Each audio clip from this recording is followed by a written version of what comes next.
I think who I voted for would be the best to take care of Trump. Because Trump is, I'm sorry to say, an ass. That's so funny. He shouldn't even be president of the United States. But because he is, we need a strong person so that we could stand strong. I doubt it. In this world, there's two kinds of people, my friend. Those with loaded guns and those who dig. Broadcasting from a Montana wilderness fortress at the headwaters of the Missouri, this is Matt Christiansen Live. Hello and welcome to the show. This is Matt Christiansen Live, a proud duct tape production for Wednesday, April 30th, 2025. Thank you for tuning in. Sitting shotgun tonight is our friend, Joshy Boy. Hey, what's up, everybody? Welcome back. You know, as we were talking about before live, I'm wearing my Nuga shirt. I brought it back just for you. Thank you very much. I didn't think necessarily racially. It's because you live in Nuga. You live in Chattanooga, Tennessee. Yeah. And I thought, well, no, it's actually really both. He is my favorite Nuga from Nuga. He said the N-word. So it's, you know, it's got a dual purpose. It's still so bizarre to me that one dude who wanted his 15 minutes of fame said that it looks too much like the N-word. It says, dude, you don't live here. You haven't lived here for very long because we literally have companies named Nuga. It's a great name. Yeah, it really is. If I ever end up in Tennessee where it seems like everyone's moving, I will consider Nuga, if only for the joke potential. Plus, I think Chattanooga is kind of like Cherokee territory anyway. Cherokee? What are you talking about? Like Oklahoma? How is Chattanooga's Indian country? Yeah, we have Trail of Tears where we're at. So part of our state is Cherokee territory as well. I also was told that I was part Cherokee. I don't know how that's possible. Well, congratulations, Elizabeth Warren. Proud of you. I'm more Indian than she is, all right? I think she claims to be Cherokee. I think it's that tribe specifically. Well, we don't claim her. For discussion tonight, usually this is not much of like an international politics show, but that's kind of what's going on in the news tonight, or at least that's what I think is interesting. Talk about Canada, talk about India and Pakistan. But yeah, Canada voted to keep the Liberals in power because, of course, they did, because they're Canada, or because Trump, depending on who you ask. But after the election, there is some talk of Albertan secession, as in the province of Alberta leaving Canada. And the path, upon looking at it, it's actually a little more realistic than I would have assumed for several different reasons. We'll get into that. There was a terror attack last week in disputed territory between India and Pakistan.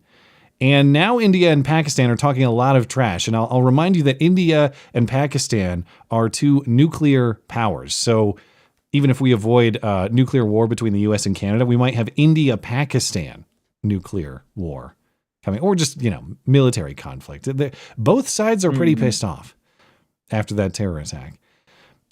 Plus some other odds and ends. We'll take your calls and emails later in the show. If you'd like to call the show, you can do that through the Discord server linked in the description.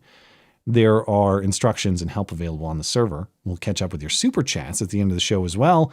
Speaking of, hey, if you enjoy the show, please consider supporting the show. You can do that one time or recurring for as little as $1 a month over on my website, mattchristiansenmedia.com/support.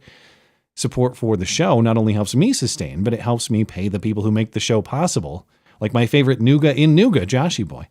These perks, their perks are available for your support as well. How did I not, why were you not branded that earlier? This is like things I should have thought of. You're my favorite Nuga in Nuga. This should have been the whole thing the whole time. Yeah. Anyway. That's got to be your catchphrase. Every time I hop on, that's what you got to say from now on. Yeah. Don't forget, there are a lot of new graphics in the merch store as well. T-shirts, mugs, and more. Likewise, merch sales help not only my operation, but they support the designers who made the graphics as well. All of whom are listeners of this stream, mattchristiansenmedia.com/shop.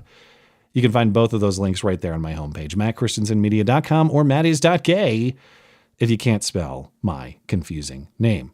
Got to say hello to our listener-owned business for the evening as well. That's our friends at Kenny O Mountain Woodsmithing. These are high-quality, handmade, premium hardwood cutting boards, charcuterie boards, serving trays, and more, all of which are great gift options or the perfect piece to class up your kitchen or anywhere else in your home. Blake at Kineo Mountain made me a cutting board engraved with my very own channel logo, and it looks amazing. It's been a part of our kitchen for a long time now. Has not aged a bit.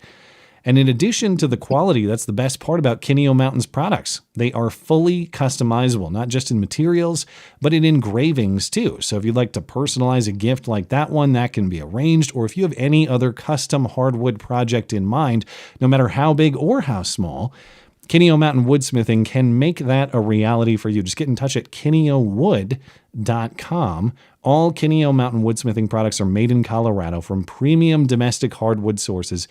Kineo Mountain Woodsmithing is the absolute highest quality woodworking that will last you forever. Listeners of this show get 10% off all Kineo Mountain Woodsmithing products and services using promo code MATT10 at checkout. Promo code MATT10 for 10% off everything from our friends at kineowood.com, KINEOWOOD.com, MattChristiansenMedia.com/deals for all the information. Deals by listeners, for listeners, and of course, there are new scents from our friends at Hero Soap Company as well. Overmountain is a confident woodsy blend of cedar, fir, and patchouli. Honey plus bourbon is a strong and smooth, bold, and soothing blend with a little vanilla too. As always, you get 10% off these new soaps or anything from Hero Soap Company: bar soap, liquid soap, shampoo, conditioner, cologne, and more. 10% off using promo code MCListener at herosoapcompany.com. 10% off at Hero Soap with promo code MCListener. All right. Well, moving into news up north, despite all the hate for former Prime Minister Justin Trudeau. Look at this fan. On Monday, Canadians went to the polls and they decided to keep the Liberal Party in power. So we just get like former banker Justin Trudeau, Mark Carney. I don't know much about him, but you're not getting a policy change from Justin Trudeau, as far as I gather. You're going to get the same thing, just a little less boyish good looks and Fidel Castro potential parenthood. That's kind of what I gathered from this election as well. I mean, I don't really pay attention to Canada because they're unimportant. Nobody does. But now they're going to email me with their rage about it. Sorry to all our Canadian viewership or viewers. So Mark Carney now replaces Justin Trudeau as Prime Minister. This, of course, follows Justin Trudeau's resignation earlier this year. Mm-hmm. And now Mark Carney is formally elected Prime Minister. He filled in as Prime Minister because he was elected Liberal Party leader after Trudeau, but now he's been, he will be Prime Minister, upon election of Canadian citizens, as in Canadian citizens voted to put the Liberal Party in power mostly in their parliament, and he's the leader of the party. So there he goes. See, Canadians, I try to understand your system of government. I really do. Anyway, to own Trump, Canadians have opted for, I guess, more expensive everything and continued foreign invasion. So Godspeed. The Liberal Party won 169 seats in Parliament. That's just 3 shy of the 172-seat majority. So any party has to form a majority to form a government. It's expected the Liberals are going to do that. They're going to make the coalition they need, just like they did under Trudeau. What's that French word right there? Bloc. Nobody knows. It's the Quebec people. It's like Pierre's name. You can't pronounce it. Don't try. So I'm not surprised they got a low amount of votes. Go ahead. Well, a lot of the smaller parties performed poorly. You really saw people supporting either the Liberal or Conservative Party. But compared to 2021, Conservatives did make some gains. They received 7.5% more of the vote than they did last time. The problem, at least if you're a sane person, is that Liberals made larger gains. Liberals received 11.1% more of the vote compared to 2021. Every other party, these smaller parties, they lost ground. The Green Party, the Quebec people, they lost a point each. The People's Party lost 4 points. The NDP lost almost 12 points. And despite these conservative gains, Conservative Party leader and Prime Minister hopeful Pierre, nobody can say his name, nobody can pronounce it, that guy, he lost his own seat in Ontario. Now, in terms of popular vote, it was actually reasonably close between the Liberals and the Conservatives. You had the Liberals getting 43.7% of the vote. Conservatives got 41.3% of the vote, but Liberals got a greater share of the seats, 49% to 42%. So anti-democratic Canada confirmed. We ought to hold them to account for this anti-democratic seat distribution. Yeah, even their colors are backwards. See, when you say liberal, for liberals, they're blue. Yeah. And then for the conservatives, they're red. They got it flipped. It's so I was over here looking. Well, I got to zoom out a little bit, but this is a map of Alberta, which we'll talk about in a little bit. Yeah. And yes, it's all blue for conservative. It's that really confuses me. Like, why? If they're going to be if they're going to join the Americans, you have to go from blue to red. Otherwise, we'll think you're a bunch of Democrats. Oh, they're gonna join the Americans. Just you wait. Yeah. We're gonna talk about that in a moment. Our annexation is starting. This is actually really interesting. I'm not predicting it, but it's the path is more clear than one might expect. Turnout, by the way, in this election in Canada, higher than any federal election in the last 20 or so years, according to numbers in the BBC here. 69%. In 2021, it was 63%. So more people voting in Canada than any time in recent history. And this is now the fourth consecutive Liberal win in Canadian federal elections. So what the fuck happened then? Like, they hate Trump. People got tired. The olds hate Trump. I'll explain it to you. But yeah, that's what happened. It's Canada. It's not going to make sense. It just baffles me how everybody was bitching and moaning about Trudeau, and then they get another guy who's like Trudeau but a banker. So they just get the exact same thing. You don't understand. But Trump. Okay, but Trump is what happened. Everything is Trump's fault, apparently. And it's a fairly dramatic age split in Canada. In other words, Canada got boomered really hard. Okay, Canadians over 55 supported the Liberals by a decent margin.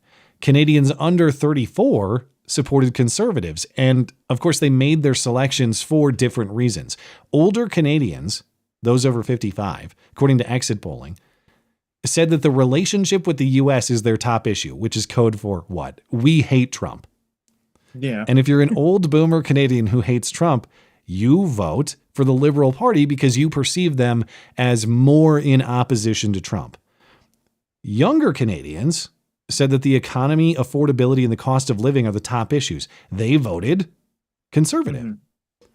So basically, they're the ones who made more sense.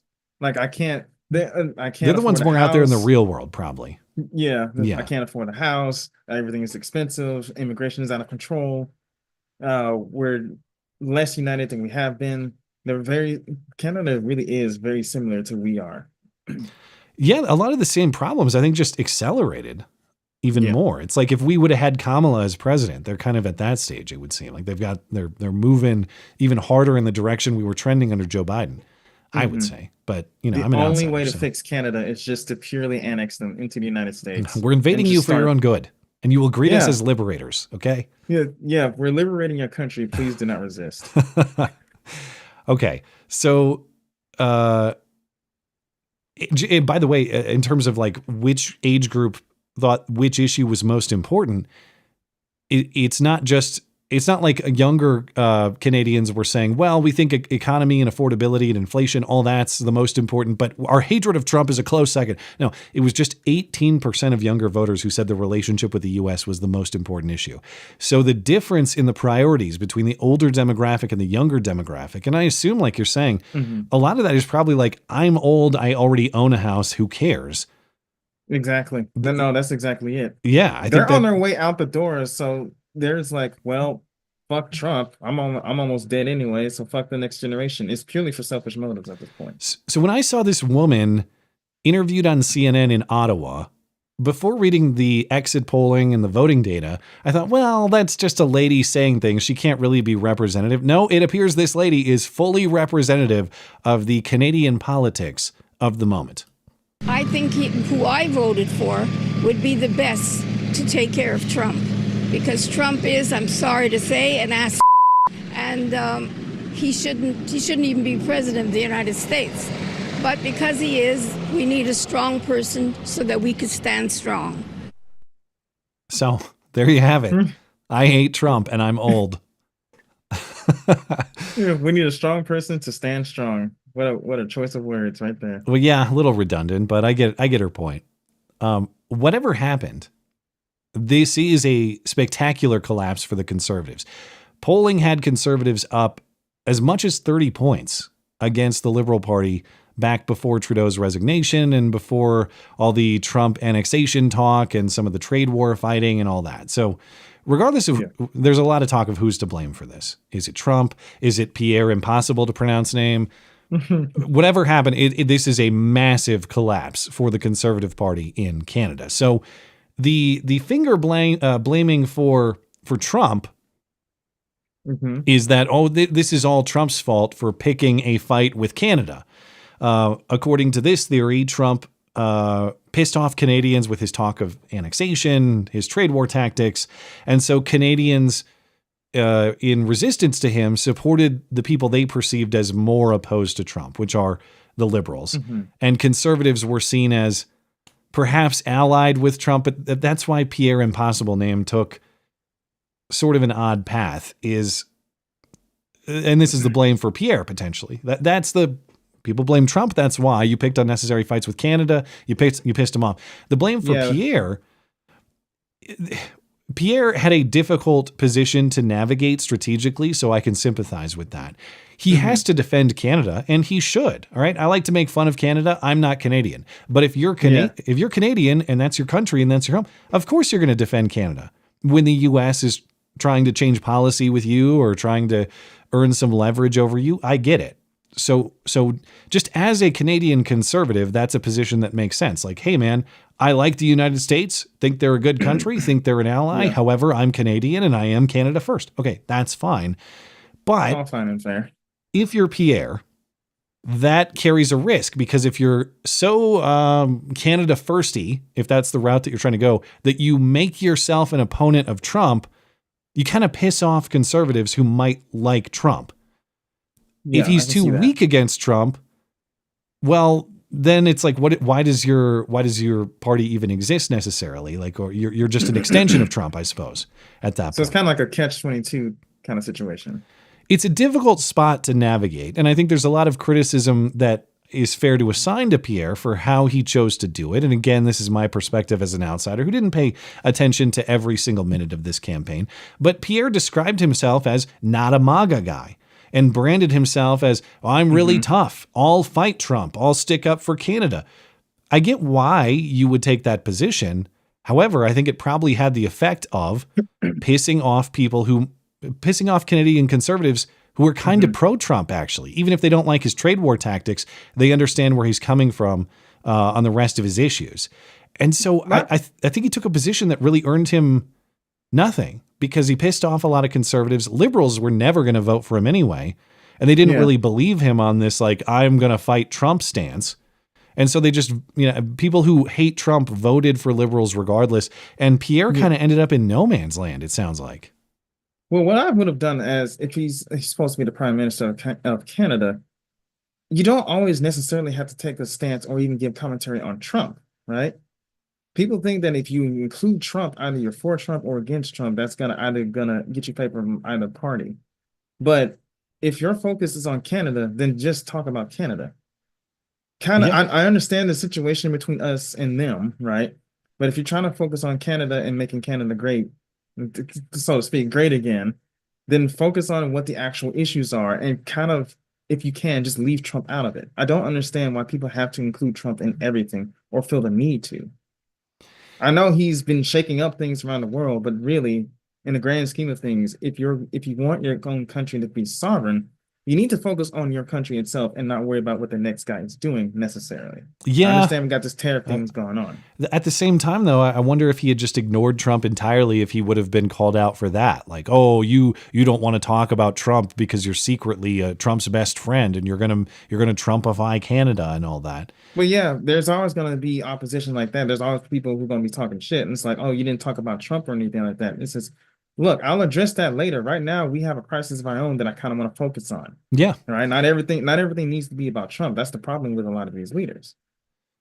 Yeah, not everything needs to be, but isn't it though? It's like it formed Pierre's campaign, and it also formed the vote for a lot of the people who voted for the Liberals. Like Trump is the great North Star of all things moral for some people, the great North Star of all things politics And for a lot of people, even though they don't even live in this country. Yeah. And that's my issue. I mean, they're trying to be like somebody they're not, right? Trump has the charisma. I may not like everything he says, and I may take personal issue with some of the things that he does, right? And I wish I would see more of how he's going to address the whole moral degradation of our country. But he has that charisma. He gets people riled up. He gets people excited and everything. It's fun being around him. But and people around the world are trying to mimic that. I wanted to find the quote in here because I want to talk to you about the 40 chess theory. 40. Oh, here it is. 40 chess. Here it is. Yeah, it's always 40 chess, which I generally don't buy into these theories. But Pierre was saying, hey, make no mistake, Trump wants the liberals in power. That was part of his campaign was like, I'm strong against Trump. The liberals are not. Trump wants the liberals in power. Do you think that some of the Trump opposition to Pierre was intentional to get the liberals in power, reason being then Canada is weakened and all of this annexation talk or this annexation prospect becomes more realistic? I personally don't I just buy think that, a lot of Canadians excuse me, my fellow Canadian friends, but a lot of you guys are just retarded. That's all I think that this is the Pierre situation is explained by Pierre challenged Trump. Trump hates people who challenge him or who he perceives as betraying him. And he was like, no, fuck that guy. I think it's as simple as that. I don't think it was some grand strategy to weaken Canada. No, look, like Trump, if you like it or not, right? Stop giving him a lot of this credit. This ain't no 40 chess thing. Some people are just retarded and just hate the guy for no reason. And so that's why they voted for the opposition. Oh, this guy would stand up against Trump. Yeah. So I'm pretty sure Trump wouldn't actually care if the guy is liberal or not. If he can work out a deal to where it benefits both us and them, I'm pretty sure he will take it no matter who's in there. Now, even I want to close with the election results with this thought and just the bottom line from my perspective. Even if Trump was the reason Canadians voted for liberals, Canada is, for now, a sovereign country. You get what you vote for. So if you vote motivated by hate for another country, you're going to find out that's not a wise motivating factor. I heard that we give them somewhere around $2 trillion, I think yearly, annually. For somewhere what purpose? I don't know. But it's not, whether you like Trump, hate Trump, it is not the responsibility of a foreign leader, if you're Canadian, to help your country choose more wisely. This blame for Trump, like, oh, if you would have done this, that we would have picked. How about you pick correctly in your own country with respect to the issues that matter in your country, not by looking at some foreign leader. I've never voted in my life based on like my hatred for I hate Justin Trudeau. I did the whole, I would never have voted for president based on who I think is going to cozy up to Justin Trudeau more or less. If you asked me to list that on the priorities, it'd be like, I don't know, an item 50 or something like that, if it was even on the list. But that's the problem, is you got all these boomers in Canada in the luxury position of having their lives set, owning property, not really having to worry about the reality of day-to-day life that voting in this way creates for younger Canadians. And now they're just sitting back and relaxing. We have a boomer problem in our country too, don't get me wrong. And I know whenever I rip on boomers or anybody, oh, you millennials suck. Yes, we do. We do. Are you millennial or Gen Z? I don't even know. I will be millennial. I'm 30 years old. So you're like be in that range. The very end of the millennial generation. Yeah. Maybe. So I have a sister. She's part of the last line of millennials. Yeah. You in Canada, you have a boomer problem, and I fear that it's going to be they're going to need a final solution to the boomer question up there in Canada. That's how it's going to end. Okay. Looks like COVID missed a few people up there. Okay, but what do you do about it is the question. Like, okay, I'm in Canada. I'm in whatever. It's like Pierre's name. I can't pronounce it. Canada. Whatever. Okay. Yeah. No idea what I'm talking about. If you're in Canada, what do you do? If this was my country, if I'm in the Albertan equivalent of Montana, which I am, and the country goes Kamala Harris, what do? You just sit there and take it, or do you consider your options? And there are options being considered in Canada. Options other than, hey, let's let our country become further unaffordable and get flooded with even more of the third world. And by the way, have our energy industry in Alberta decimated by people who think that, we need to destroy our own industry as a means to securing the future somehow. Now, what surprises me about Canada is the secession talk is peaceful. And I mean that by law. Like there's a legal secession path in Canada. And apparently at least Alberta is semi-serious about it. Quote an Albertan independence activist in the National Post this week: hockey and nostalgia doesn't pay the bills, and hockey and nostalgia doesn't keep Canada together. Bingo. Like the United States, what is the common principle? What's the common principle that unites our states? It's getting harder to answer that question.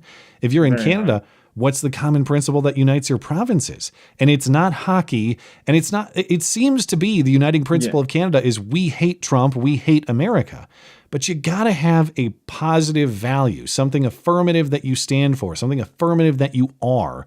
They haven't stood for anything since their existence, really. Well, they used to be like what? Tough. You ever seen that show? What's the one with Jason Momoa? That show where he's like a French Canadian fur trader. They used to run around and tomahawk people in the face. They used to be tough up there. Well, back when they were burning down the White House. Remember, Joy Reid told us about that. Oh yeah, it was also the place that my people fled to just to get out of custody when we were slaves. I guess that's the only thing that I can appreciate Canada for. But even then, your country has to be more than just booing the American national anthem at a hockey game.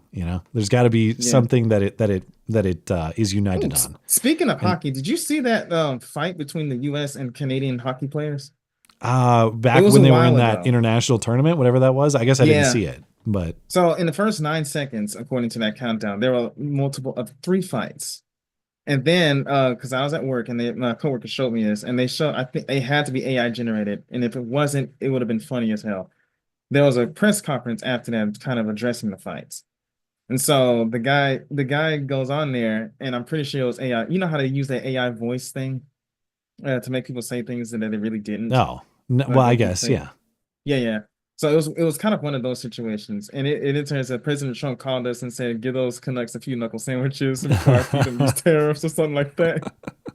He called them moose humpers and everything. It was great. So moose humpers is my favorite term. Yeah. So Alberta in particular is dominated by the Conservative Party. It's a little big here, but as I was saying, everything blue is a conservative. What do they call them? Riding, conservative district in Parliament. Mm-hmm. So pretty much everything outside of a little bit of Edmonton and a little bit of Calgary here, dominated by conservatives.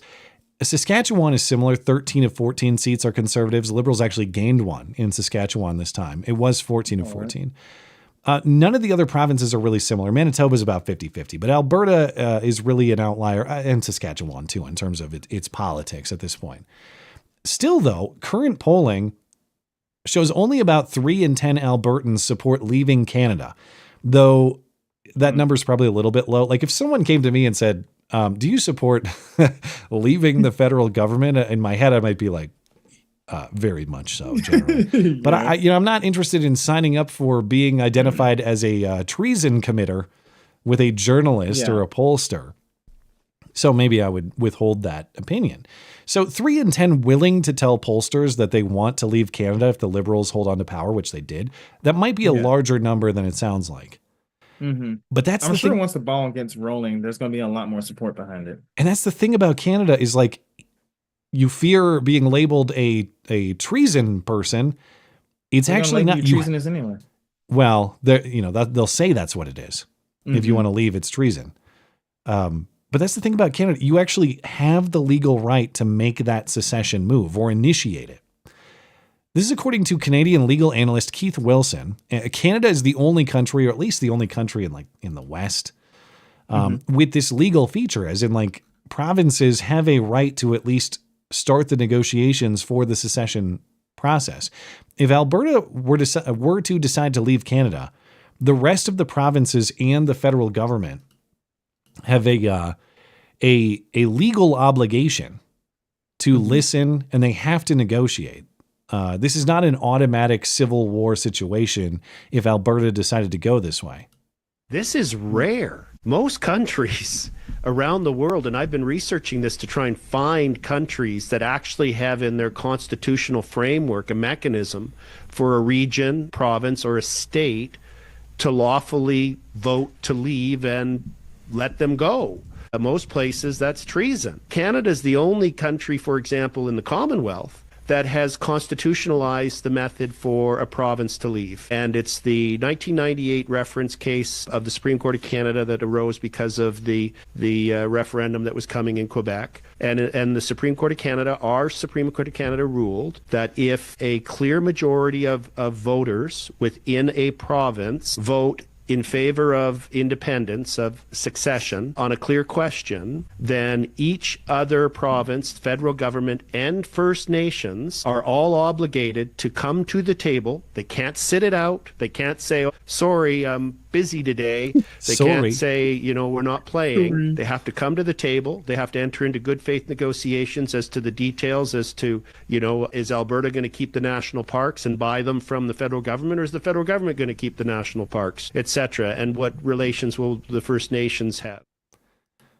So that's very interesting. Now, of course, as I'm sure, you understand, that's all on paper. So like anytime you actually try to do the papers get ripped up in war. Okay. That's the nature of it. Yeah. So it's not as though if Alberta tried this and the rest of Canada said no, they'd be like, well, there's a piece of paper that says that you have to. The piece of paper is more of a suggestion, really. It's a rule that's, they're good to follow until they're not. And maybe you're headed that way in Canada. I don't know. But okay, what exactly is he talking about? There's been an independence movement in Quebec. Why am I shouldn't surrender to these Frenchmen. It's Quebec, okay? I'm not saying Quebec. It's Quebec. I was about to correct you, but if that's how they say it, then fuck them. It's Quebec. Yeah, they say Quebec. The 1998 Canadian, in 1998, the Canadian Supreme Court decided a case on this issue of secession, of leaving Canada, because Quebec has been trying to do this for a long time. Without going through the entire history of that Quebec sovereignty movement and all the French people saying, we want to leave, or whatever. Because I don't really understand that. They came very close in these votes. There was a vote where it was like 49.5 to 50.5 to leave. Yeah. But a case got challenged to the Canadian Supreme Court to establish some rules or decide whether there is a right to leave. And in that decision, the Canadian Supreme Court said there isn't a right to unilateral secession, as in like Quebec or Alberta. You can't just say, I'm leaving and leave on your own without talking about it. However, if most of the voters in that province vote in favor of leaving, the rest of Canada has no basis to deny the right of the province to pursue secession, according to this Supreme Court decision. That standard really hasn't been tested as far as I understand, because no province ever has voted to leave Canada. As I said, Quebec was very, very close. 1995 referendum, that was basically 50-50, but it was still a vote to stay with Canada. But as far as I understand, this Canadian legal analyst guy, he's right. The legal standard in Canada, according to this decision, if a province votes to leave, the rest of Canada has to accommodate that in good faith negotiations. Now, will it happen? First of all, there'd have to be a vote in Alberta, which is a massive hurdle. But if you're an Albertan voter, like I'm trying to put myself in that situation, like what benefit does Ottawa give to you? Because from an outsider, it seems like only cost. Ottawa only makes your life in Alberta more difficult. So why would you vote to stay with Ottawa in Canada other than like, well, I'm just a Canadian and that's the way it is, or fear of people coming to cut your head off if you vote the wrong way, I guess. It might be a little bit of the fear factor that people might ostracize you, but I also think that if you're really wanting to go your own way, there's a lot of responsibility of, okay, so what do we do? How do we support ourselves as our own kind of independent nation, right? Yeah. They're energy rich in Alberta. I think the only thing they don't have is port access, but if the U.S. helps them out, they'll probably be pretty good that way. then yeah. I mean, if they just came over here to our side, they'll be their own state and they can do what they please. We'll benefit from them. They'll benefit from us. Now, here's the thing for Alberta. Like, if you fear Ottawa coming to cut your head off, are they really going to? Like, even if this paper obligation to negotiate falls apart too, and the guns get pulled, whatever guns are still allowed in Canada. Yeah. It's a question of, one, would Canada's military actually go fight domestically against Albertans? And then two, does Canada even have the military might to do that? Very interesting reporting in the Atlantic at the end of last month. Canada's military is historically weak. That's also Trump's fault. Headline, Canada's military has a Trump problem, of course. Canada spends only 2% of its GDP on its military. That compares to 3.5% in the US. And of course, we're a much larger country. So in raw dollars, that's a major difference. Yeah. Canada's budget accounts for or expects 101,500 military personnel. They're 16,500 short. So there's something like 16% short just on manpower. Yeah. Now, why is Canada's military weak, according to this analysis? Because they've grown accustomed to relying on the United States for defense. The Canadian government thinks they live right next to a friendly superpower. Who cares? The U.S. will spend money. We can just kind of piggyback on them. Let's spend money on other things. And the U.S. will always be there to defend us. And to do the hard work of whatever needs to be done militarily across the globe. Yeah. According to this reporting, the Canadian Armed Forces are not capable of sustained overseas operations on their own. Like, if they had to go to war with a foreign country, they can't. They rely on the U.S. or someone else to help them. So we basically own them then. Most of their supplies don't come from Canada. Many come from the United States. Yeah, so we own them. Okay. Let's just annex them and be done with it. So why is it a Trump problem? Why is it Trump's fault? Because Trump represents a break in their assumption of like, well, we got a friendly neighbor to the south and they're really strong, so who cares? The assumption being Canada will always have U.S. support. But from the reporting, virtually every aspect of Canada's military, its size, structure, budget, and strategy is predicated on a series of assumptions about the benevolence and support of American leaders. These so there's assumptions, no official document saying that we have to defend Canada. well, they are. They're in the NATO. They're a NATO member, are they not? They are. I think. So Yeah. we have an agreement that if they're attacked, we'll defend them.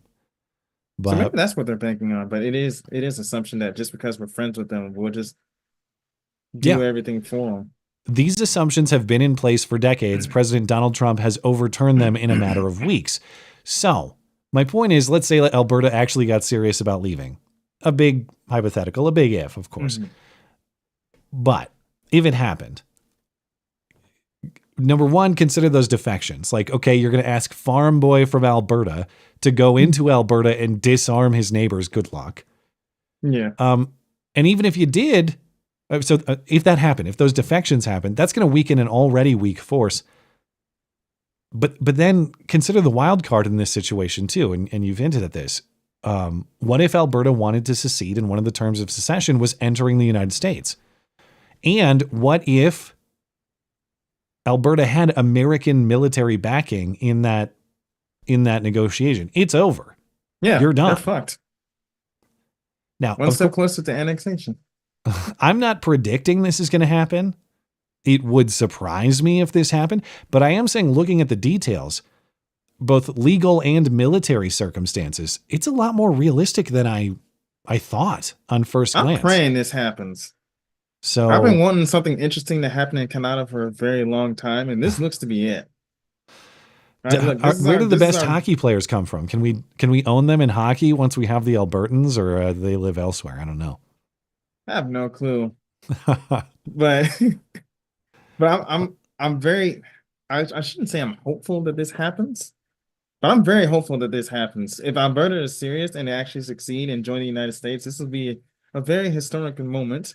And for us, especially for me, since I'm secretly an imperialist, not just a monarchist, this will be our doorway into taking over more of North America.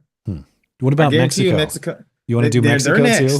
All right. So they're pretty fucked as well. Listen, Canada's got problems, but Canada's house is easier to clean than Mexico's. That's for sure. Mexico's a mess. Mexico would take some work and some very brutal, unforgiving work. But The first thing we should do is oust their woman leader. Well, that should be easy. Dude, Mexico is so brutal, they launder their violence through slaughterhouses, okay? That's when I'm watching the cartel videos, they have slaughterhouses in the same way you try to disguise your financial transactions, like Walt in Breaking Bad with his, what do you have, a laundromat or whatever it was? Okay, in Mexico, you have so much violence to commit that you pretend you have a slaughterhouse, but really you're killing people inside. You need to have an excuse for the situation to be so bloody and messy that no one will think it's really shady. A lot of that horrific cartel stuff I've seen in the videos, it's like a slaughterhouse facility. They have human skulls in a slaughterhouse facility and drains to handle all you kill a guy, you hose it out. Those are the messes you have to clean up in Mexico. So I hope you're prepared for that. Full scorcher tactics. I don't plan to show them much mercy at all. Well, meanwhile, hey, US v. Canada, Speaking as I said, not the only place where there's maybe imminent nuclear border war. This one's probably more serious than ours. Tensions between India and Pakistan are escalating after terrorist attacks related to a decades-long territorial dispute between the countries over this Kashmir region in the north of India. Part of it's administered by India, part of it's administered by Pakistan. China even has small pieces of it. And really, India and Pakistan are kind of in decades-long conflict over who controls what. Yeah. But last week, militants from something called the Resistance Front, this is a terrorist group opposing India.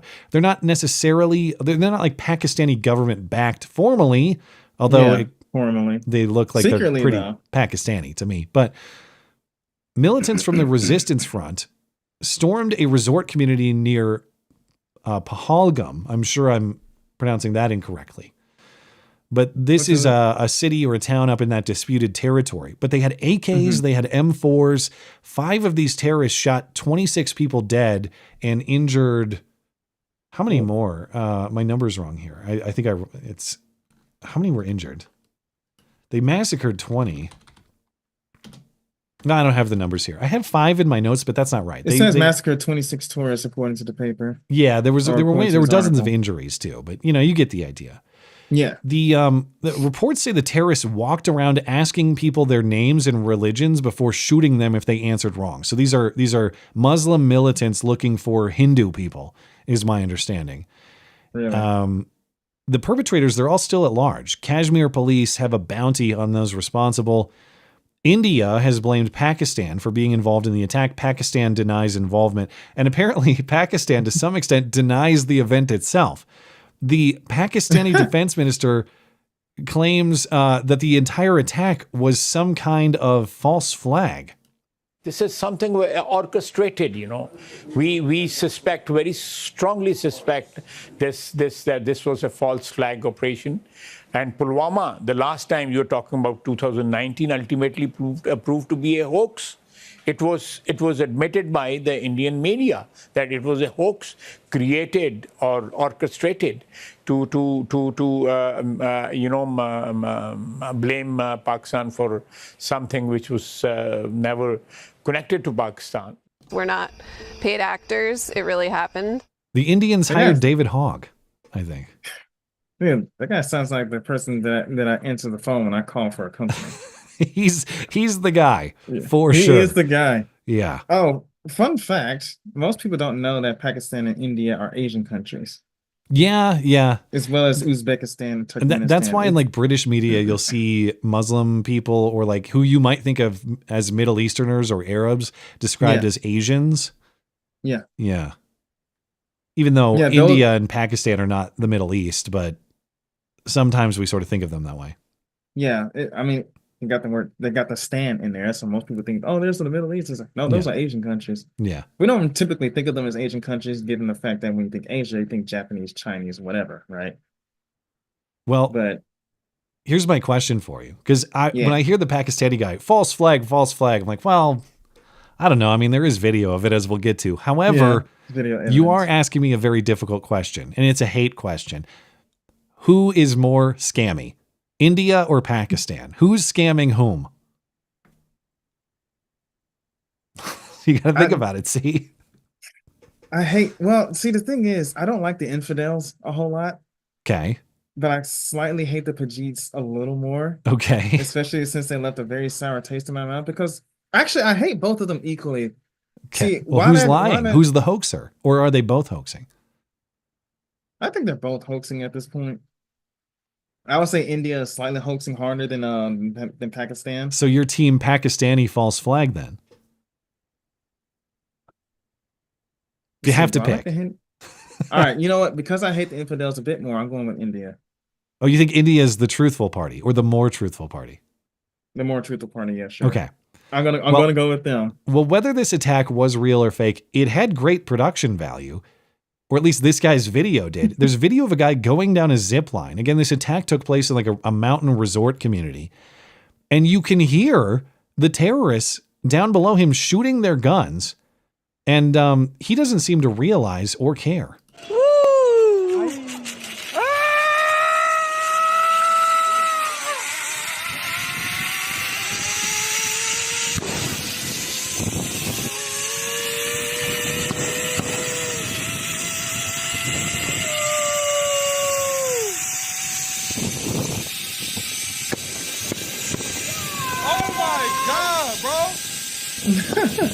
People are sitting there ready for the fucking lives, dude.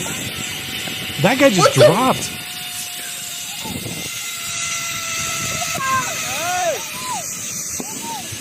Brother. I'm pretty sure that guy about halfway through got shot. It looked like he was running and he just gets dropped. I don't understand how everybody's running for their lives. And this is why cell phones are cursed. You're so wrapped up in what you're doing right now. It's like, woo! Yeah. And everything. Bodies are literally dropping before you and everything. And that's the thing. Like we were talking gunshots before live, like I mentioned I was watching this Boston marathon bombing documentary where there was a shooting in the street and people are calling 911 and they don't think it's gunfire, even though there's like straight war zone gunfire going on in the street right in front of their house. And it's like, if you're primed not to think that you're in a dangerous environment, even when you hear that pop, pop, pop, you might think it's fireworks. You might think it's something else. The difference with this guy, even though I can understand why hearing the sound of gunfire, you might not think it's gunfire. There are people running and dying like right below him. And he's still doing the selfie routine. Yeah. Oh my goodness. If you do this in a black neighborhood, we know when gunshots go off. Right. Remember that one news article? That news anchor, it was on the board, a girl. They hear gunshots and like, what's going on? Every black person is taking cover, getting out of the way. Actually, it wasn't the other way around. It was the news anchor and stuff getting down while all the black people are just kind of like, oh, this happens every day, so we're kind of used to it. Yeah, it is our culture. Refer to the KTLA tweet. That's right. I forgot about the KTLA. I forever remember that. This guy, his name is Rishi Bhatt. He's an Indian from Ahmedabad. There's no way. This is southwest of that part of the country. But he and his family were on vacation. He says he wasn't aware of what was happening to him while he was on the zip line or what was happening below. He fled with his family to safety after getting off the zip line. So they just ran away. Again, it was like 5 guys doing the mass shooting, and those guys are still at large. But I guess if you got into those woods, maybe you can escape them fairly easily, especially if those guys are walking around going, hey, what's your name? Oh, it's like, I don't know. You're Vivek, the Hindu man. Bang.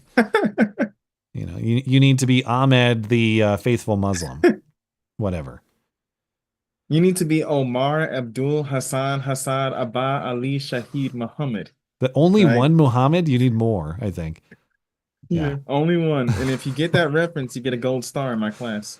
My brother and I used to joke about that all the time. Like, conversation in Afghanistan or elsewhere would be like, oh man, Muhammad? Oh, Muhammad. Oh, Muhammad. Muhammad. Oh yeah. Muhammad is a great dude. Love him. Yeah. Triple M. His brother, Muhammad II. My friend Mo. Yeah, he's a great guy. Anyway, will there be war? Both of these countries, as I mentioned, they're nuclear countries. Escalation is quite serious. However, this has been going on for a long time.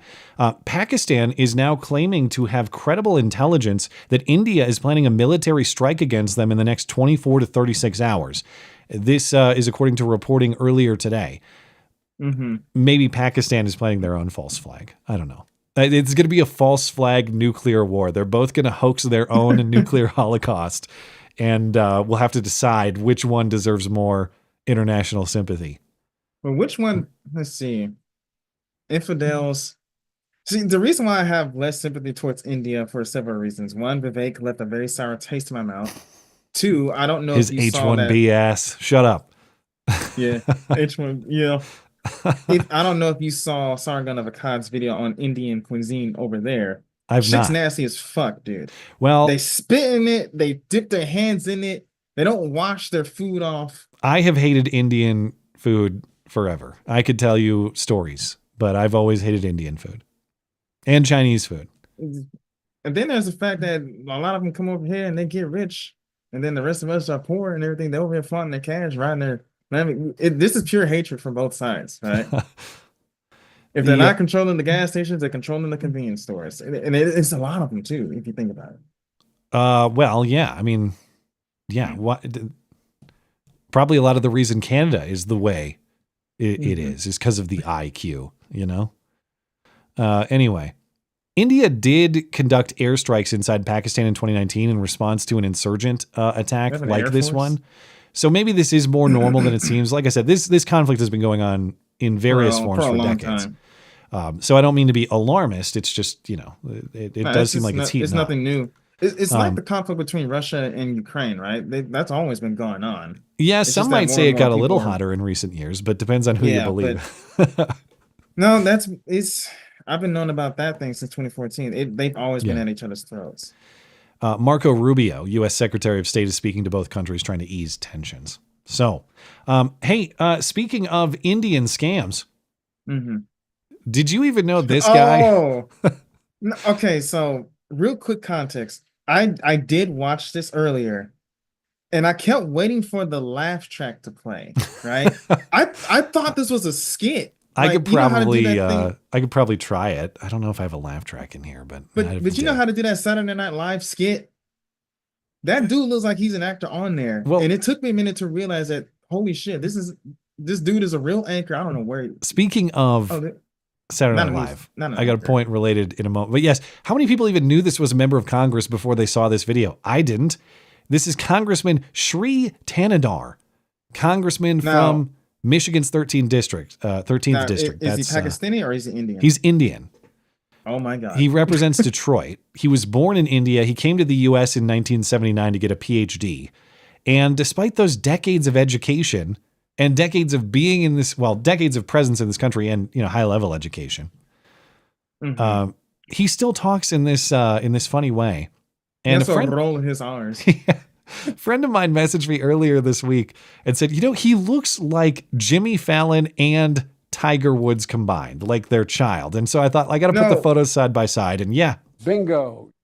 He nailed it. He kind of does. I always thought he would look like maybe it's Keenan from Keenan and Kev. That's Keenan Thompson. Yeah, he looked more like him. How? He's not black enough to be Keenan. Oh yes, he is. Their skin tone almost match. You can almost see it. I guess, now that I think about it, I can kind of see it in the smile. Like the lower half of the face, I can kind of see it. Brother, that hair looks so damn fake, dude. But I thought, is this guy Jimmy Woods? No. Okay. Here are my potential nicknames for this guy. Tell me if you like them. We have Congressman 7-Eleven Justin Bieber. Does that work for you? Too long, but keep going. Congressman Quickie Mart Bieber. Does that work for you? That's all I got. What variation of Justin Bieber is he? Oh man, I wish I could think of something on the spot, but I'm not smart enough for it. Infidel Justin Bieber. No, he can't be he would be more of a heathen. He's not really. When I say infidel, I'm mostly talking about the Muslims. But Zipline Justin Bieber. All right, that's all. Whatever. Yeah. Well, if the chat is listening, come up with they're usually pretty good at coming up with nicknames for people, like R2 Dindu or something like that. R2. Well, that wasn't my chat. That was someone else on the internet, but that's probably the best one ever. Anyway, Congressman Quickie Mart Bieber he wants to impeach Donald Trump. That's why everybody knows who he is after this video. And he gave 7 reasons or 7 charges he wants to bring First among them is not bringing our beloved Kilmar Abrego Garcia home from El Salvador. Our precious illegal immigrant wife beater gone too soon, of course. So here is his impeachment message. This is Congressman Shri Thanedar. Donald Trump has already done real damage to our democracy, but defying a unanimous 9-0 Supreme Court ruling, that has to be the final straw. It's time we impeach Donald J. Trump. The court said the wrongfully deported Kilmar Garcia must be allowed to return and receive due process. Today, I introduced a resolution to impeach Donald J. Trump. This isn't leadership, it's tyranny. Enough is enough. Donald J. Trump must be impeached. Ooh, don't do it. Please don't do it. To your point on a skit, this message is for comedy purposes only. The votes in the House are not there even to begin the impeachment inquiry. If it went to the Senate, the votes aren't there to convict, though that hasn't stopped them before. But this is just entry into craziest member of Congress from Michigan, the pageant, or whatever. Exactly. Yeah. Like they haven't tried this the first 37,000 times to impeach Trump. Oh, real quickly, how do you like Apu Bieber? All right. I'll allow it. That's basically Quickie Mart Bieber, but okay. Yes. Anyway. But this whole is articles of impeachment. This thing is tiresome now. It was funny at first, but now where does he think this will actually go? Or what's he hoping to gain from this? This is what I'm saying. What he hopes to gain is to be the queen of the crazy Michigan member of Congress pageant. That's what he hopes. And remember, he has stiff competition in the form of Rashida Tlaib. You sound like a groomer terrorist that need to be deported. He has to beat her, okay? So the competition is tough. He also has to beat Haley Stevens, the meltdown queen, who raged at gun rights supporters who showed up to her gun control town hall that she had at a gun range. This is so shrill. I have to turn this down so much to have it even be semi-listenable.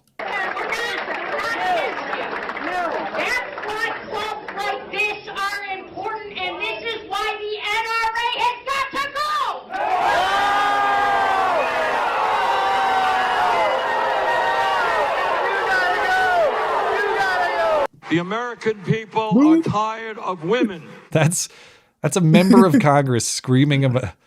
Okay, this is what I'm saying. If he wants to stand out in Michigan crazy, he has to stand out.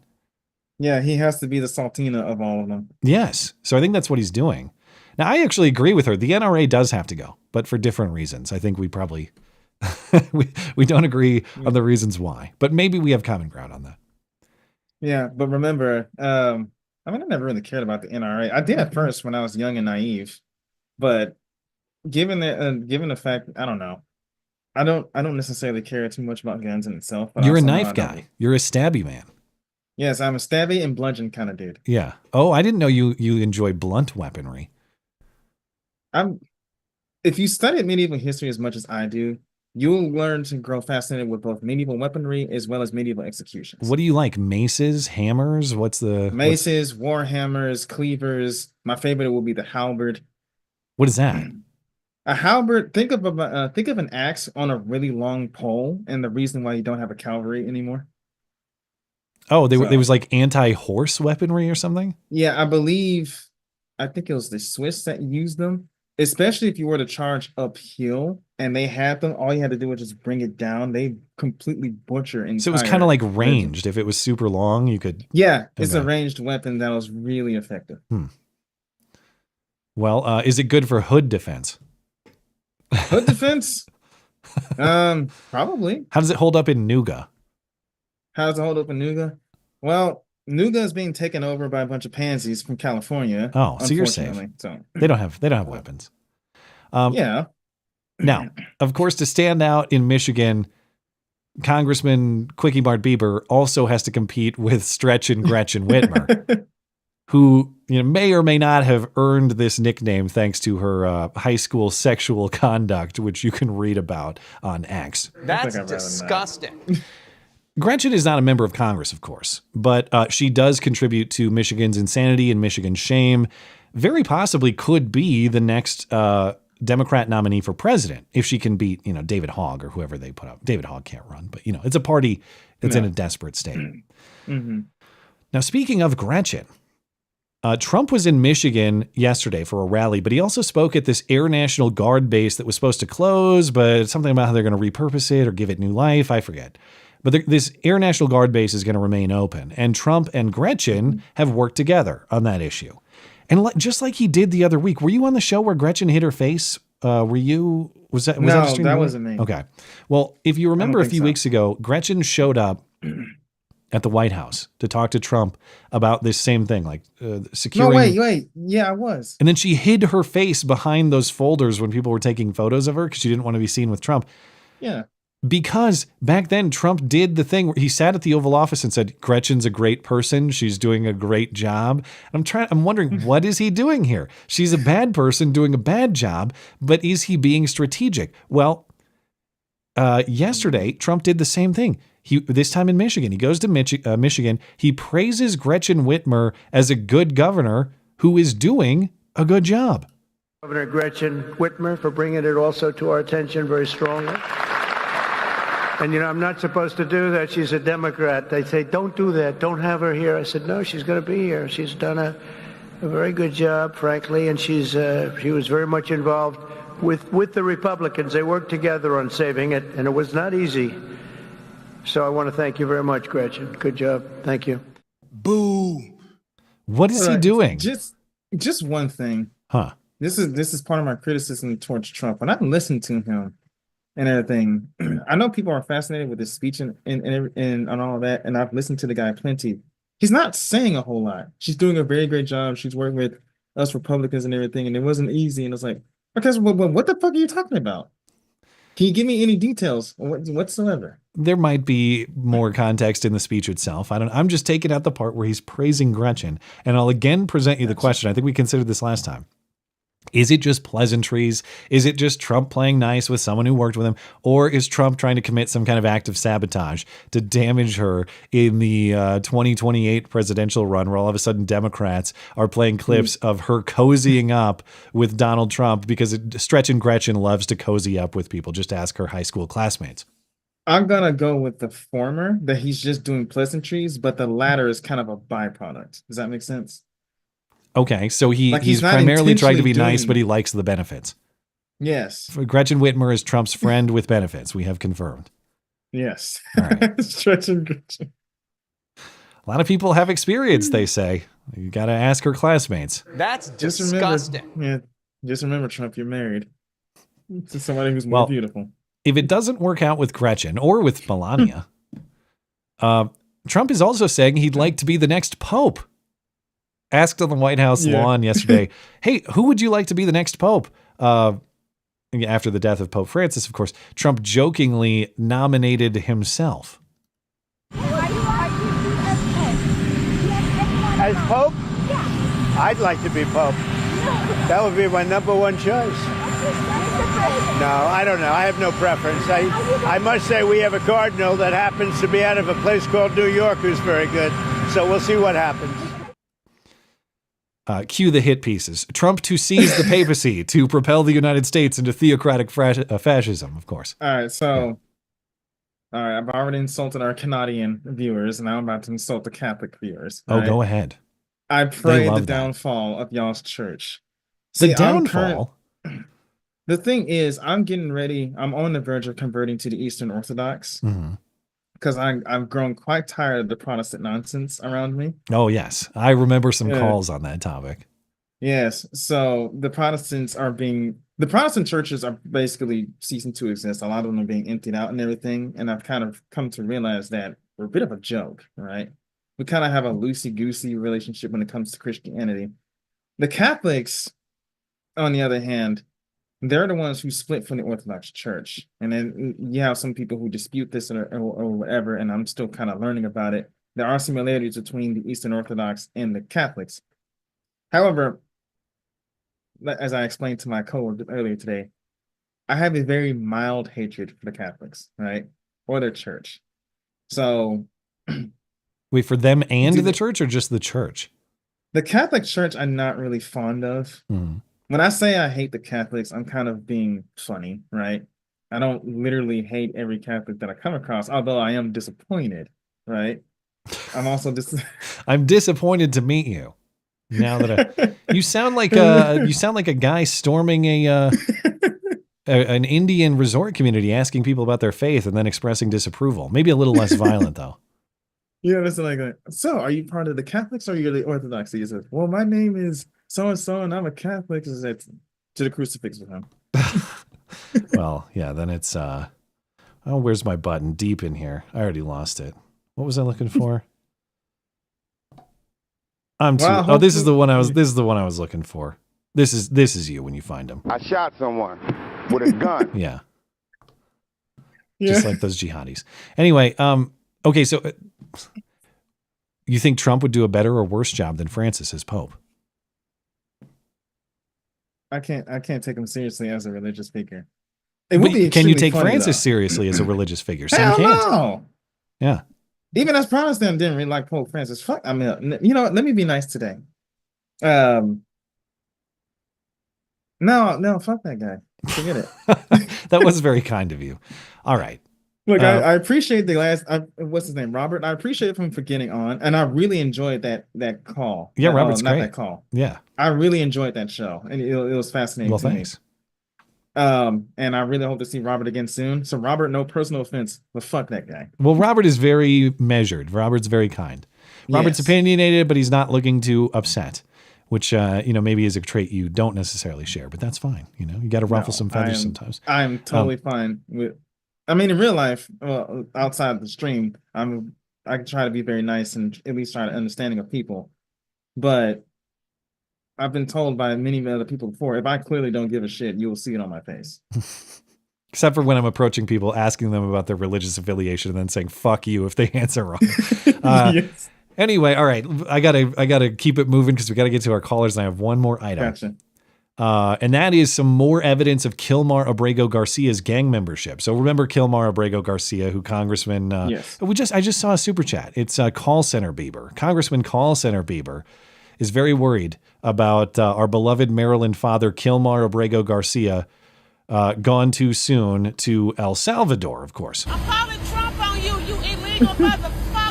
Now, recall the shifting media narrative on Kilmar's alleged MS-13 gang membership. First, it was no evidence of gang membership. What are you talking about? And then some evidence was provided in the form of testimony from his prior deportation hearings, his clothing, his tattoos, among other things, including the fact that he was arrested with known MS-13 gang members. Now the accusations have moved from no evidence to unconfirmed, because yes, there is now evidence. And now there's even more evidence. The New York Post has published more court papers that allege Abrego Garcia's gang membership, these from 2018. These issues, again, center around Abrego Garcia's wife, Jennifer, who has previously accused him of domestic violence. She sought a restraining order.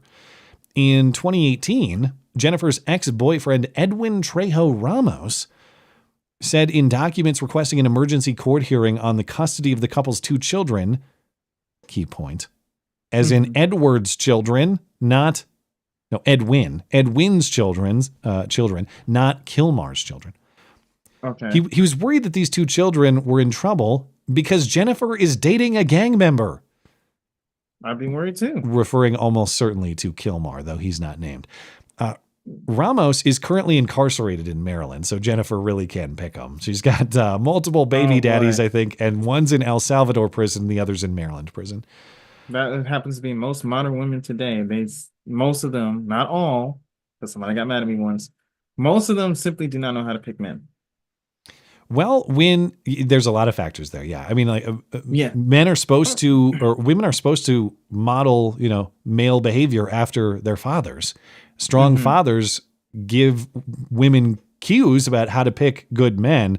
When you have strong fathers absent, that creates that effect too. So the only pushback I will give you on that is that you could have strong, there's a lot of people who have strong father figures, right? But then they take their asses off to college and then they get indoctrinated, right? There's this push that, oh, you got to become a boss babe. You got to focus on your career first. Yeah. Fuck everything that your father may have taught you. You don't need a man right now. You can just do whatever you want. True. So there's also that. I do like to give fathers credit where credit is due. Ramos said he feared for his children's lives because of Kilmar, but also Jennifer had tried to kill herself and left the kids with an 11-year-old babysitter. A judge ultimately denied the emergency hearing and dismissed the petition over jurisdictional issues. But, again, you have more support for this gang member claim. And obviously, if it was on its own, if it was one piece of evidence, like a guy said it once, okay, that's not the strongest evidence. But when you combine this with all the other factors, I can't say for sure that Kilmar Abrego Garcia is an MS-13 member, but he does a lot of MS-13-y things, does he not? Yeah. You add them all together, you start to see a picture. And I want to emphasize that point in the children, because this story is not just additional support for the gang member claim. It's the commentary on the children. Again, Kilmar Abrego Garcia is who? Maryland father. Do they actually mean stepfather? Are the kids in question even Kilmar's? At least two, according to this reporting, we know are Edwin's, this Ramos guys. Mm-hmm. According to reporting and court documents and photos we can see here, there are 3 children involved.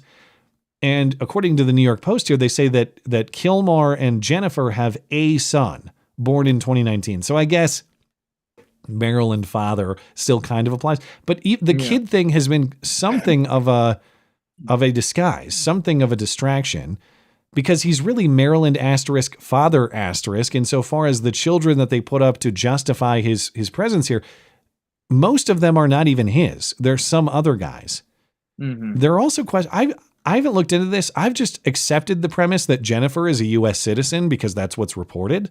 But these are the same people reporting to me Maryland father. So is she, if he's Maryland * father *, is she citizen *? I've seen some people questioning that point, but I haven't looked into it. Now I need to figure out what's going on with her. Yeah. Is she actually, I think what people mean, I'm guessing, is maybe she might have a situation where maybe she was born here to illegal immigrant parents. And even though that's technically the law, she might be like a birthright citizenship type person, which is the legal standard now, but is also very legally questionable. I think that's what people are getting at, but I need to figure out what's going on with her because there are a lot of asterisks in this story. Whole situation keeps getting weirder and weirder. Yeah. But we'll keep watching it with great interest. Oh, it's always entertaining. All right, we got to take some callers. You ready? Yeah, man. All right, make sure you unmute yourself in Discord. Thank you for reminding me because I completely forgot. I always forget, but I'm getting pretty good at it. Let's talk to Zero Snark 30. Are you there? I am. Hello. What's on your mind? What's good? There was something from last week that I wanted to visit real quick. Sure. And I was hoping to bring that up rather quickly. And if there's time, one quick little other side thing. But last week, I remember the caller who mentioned A Pilgrim's Progress and talked about that book for a bit. I was hoping to also give an endorsement of the same book because there are some things that are really culturally impressive about it. One being it is considered arguably the first novel published in English, depending on how you define it, especially in like modern English as we know it, 1678. So most of that English is pretty understandable by today's understanding. It's the second most sold book ever, second only to the Bible itself. So that's also pretty interesting. And do you know the story of the guy Audible? himself who wrote it, John Bunyan, he wrote it while he was in prison for about, I think, 12 years of his life for the crime of preaching without a license. You see, you could be locked up for that in the 1600s. So yeah, I thought that was all interesting. I was just going to give that as a pitch.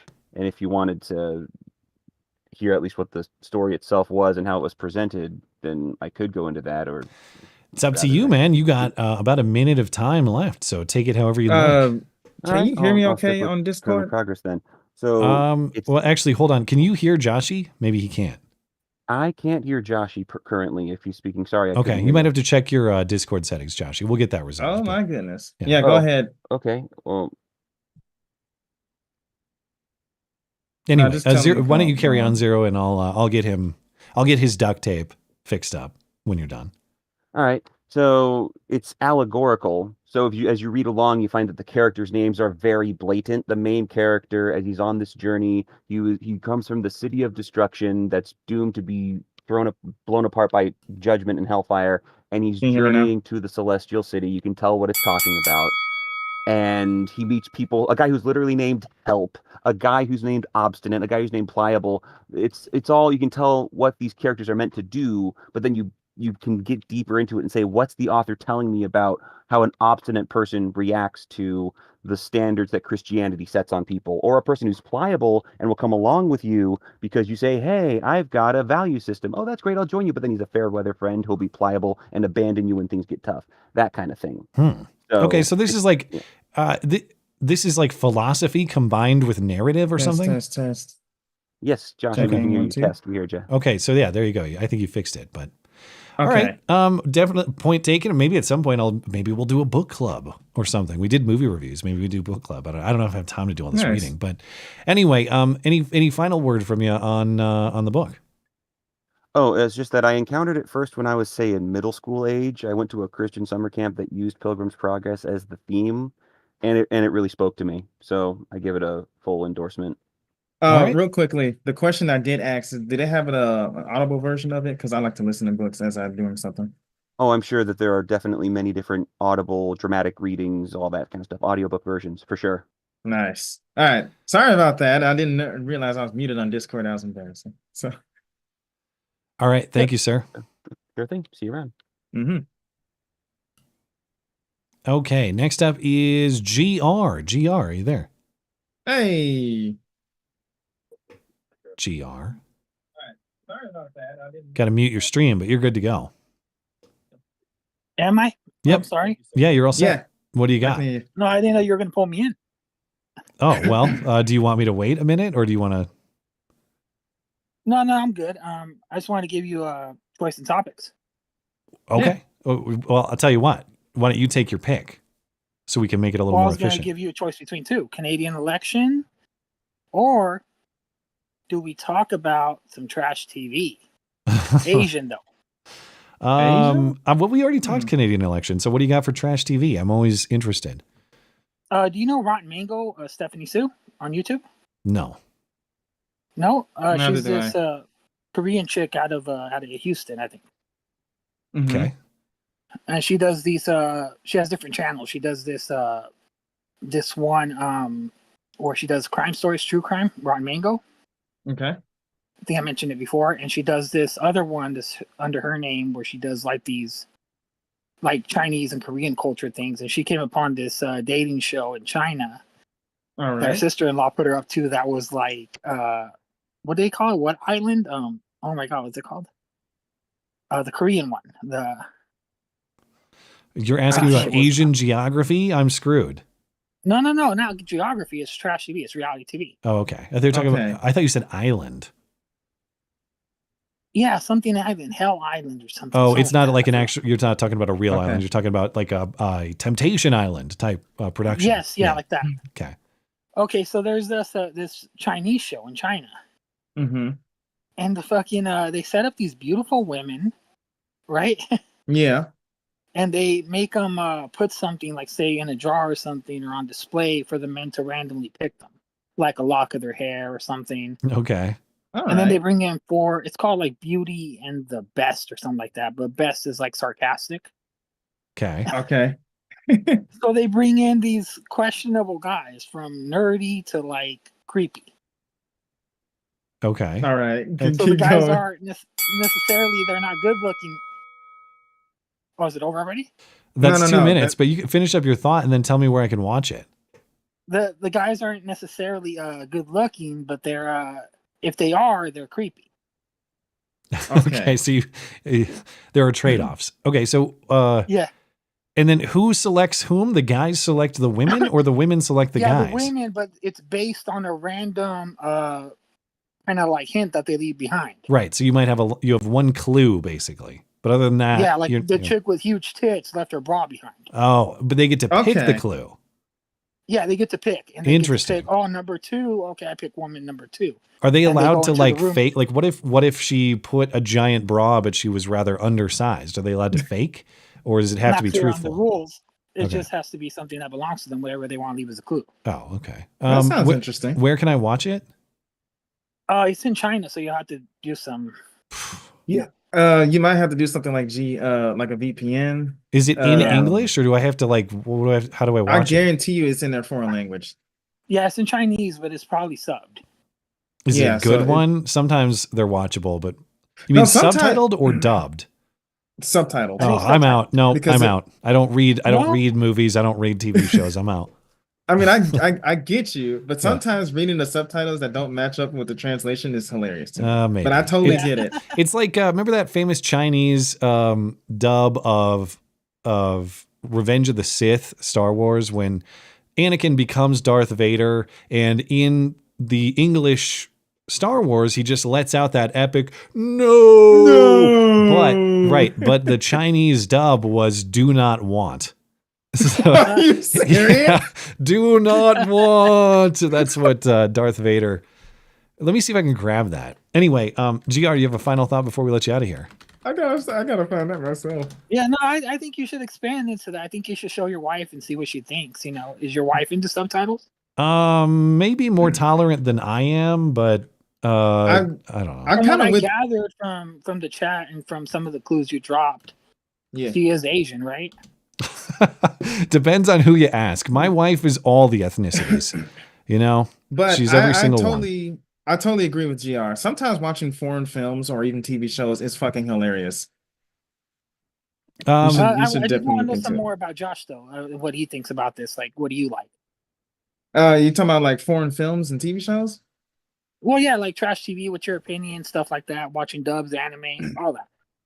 I haven't watched too much trash TV, but my favorite bar that I like to go to, they put on a lot of old movies or TV shows, and some of them were the old Super Sentai, which is where the Power Rangers came from.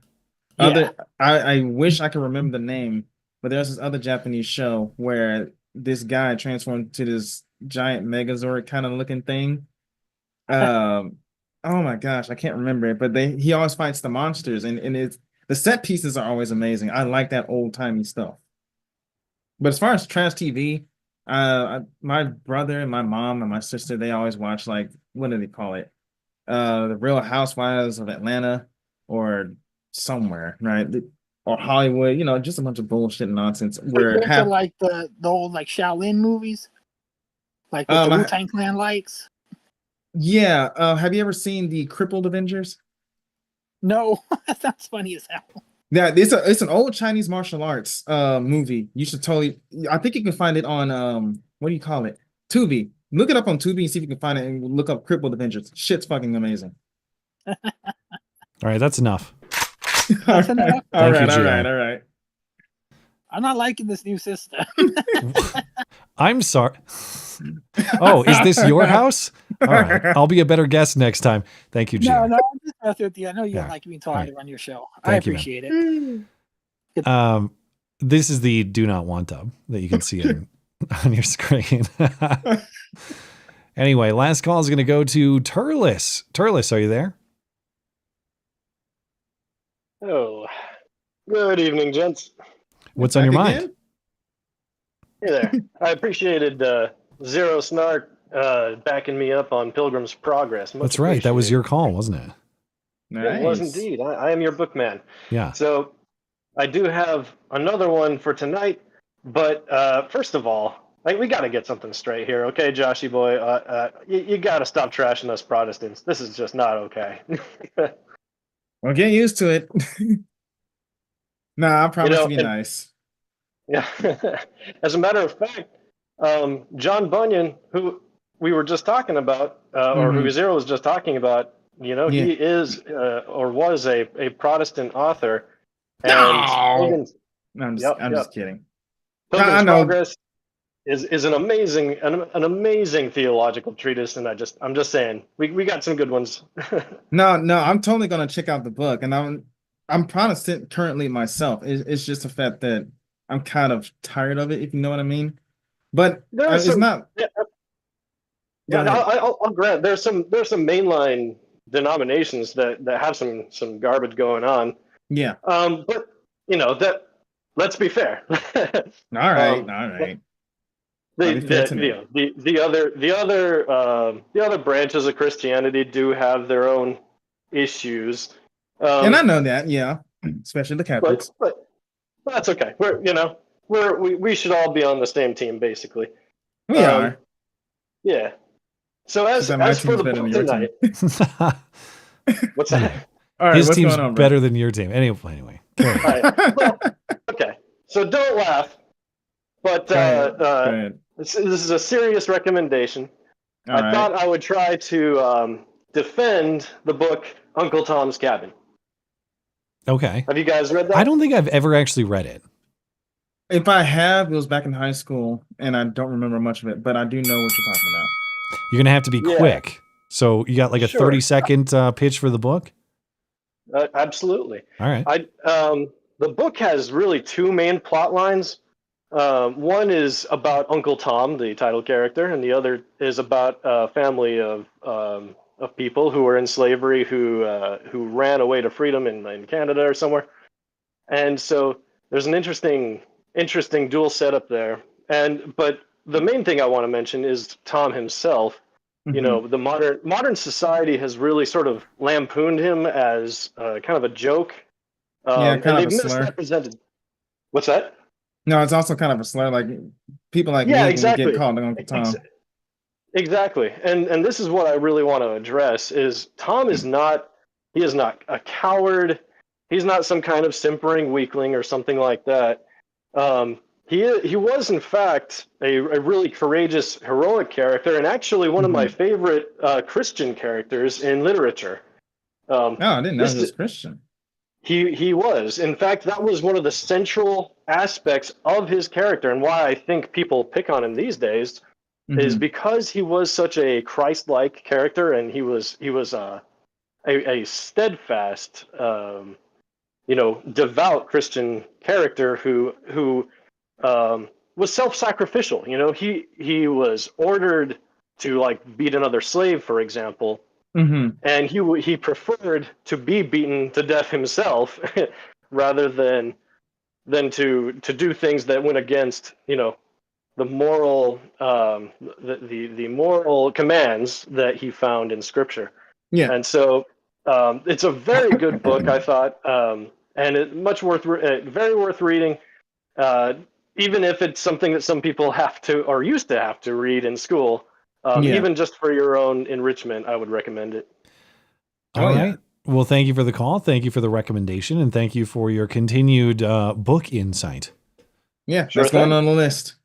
Thank you, Charles. Yep. Have a good night. Good night. Good night, man. All right. That'll do it on callers this evening. Appreciate everybody who called in. I do have a couple email questions.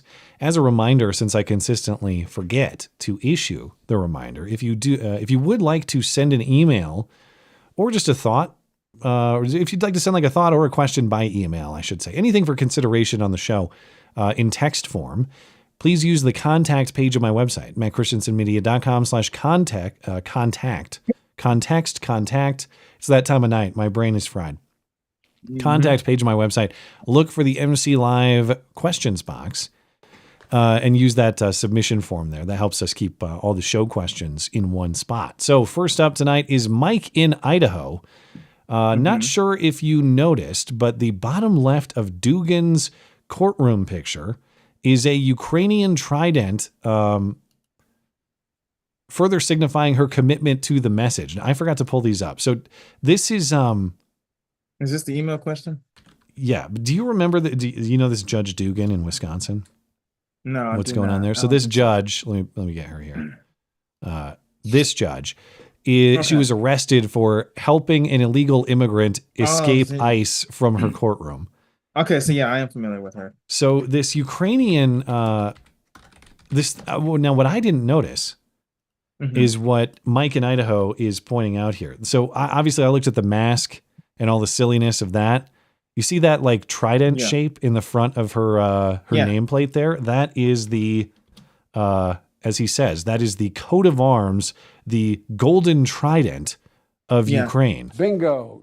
So, yes, we have not just a crazy mask-wearing lady, not just a woman who helps illegal immigrants escape from her courtroom, at least escape a valid ICE arrest.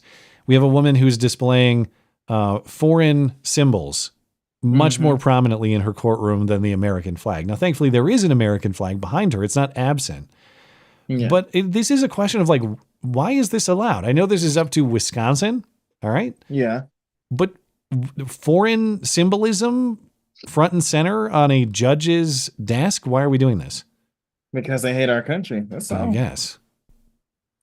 But I mean, good eye to Mike in Idaho. I actually did not notice that, and I'm glad he pointed that out to me. Nate. I'm sorry, I got distracted. Nate says, per your April 23rd stream, so this last Wednesday, about the Supreme Court fight between the school and parents, I thought to myself that self-segregating into different moral communities would be the best solution. But this brings up a question I want to ask. Do groups have rights that balance against individual rights? For example, some Muslim communities might ban alcohol or pornography.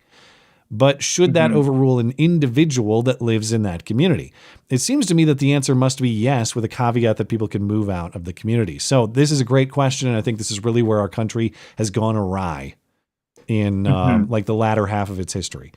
That's a very interesting question. I do like that. I don't really think that groups have rights that are distinct from the individual. I think that they are necessary extensions of individual rights. So I don't think of them as like separate or competing things. But groups, of course, organize around what? They organize around shared values. Yeah. Values are assessed by whom? They're assessed by the individual. But the reason you form groups is because of some sort of shared trait or shared value. Yeah. The right that binds these groups together, it is an individual right, but it creates groups, and it's the right of association. It's the right to interact or not interact, to be near or not near someone, to be friends or not friends with somebody else is the right of association. That kind of makes me think of like the Amish communities and everything, and how they kind of do things. Something like that. I mean, it is an interesting question for me, especially when it comes to religious beliefs. Personally, I wouldn't want to be living in a Muslim neighborhood simply because I'm Christian, because I would heavily conflict, right? And vice versa. I mean, you will probably get a Muslim living in a Christian neighborhood. You just need a zip line to get over their neighborhood, and you'll get to work just fine. All right. As long as they don't ask me my name or religious affiliation, you got to ask them first. That's how it works.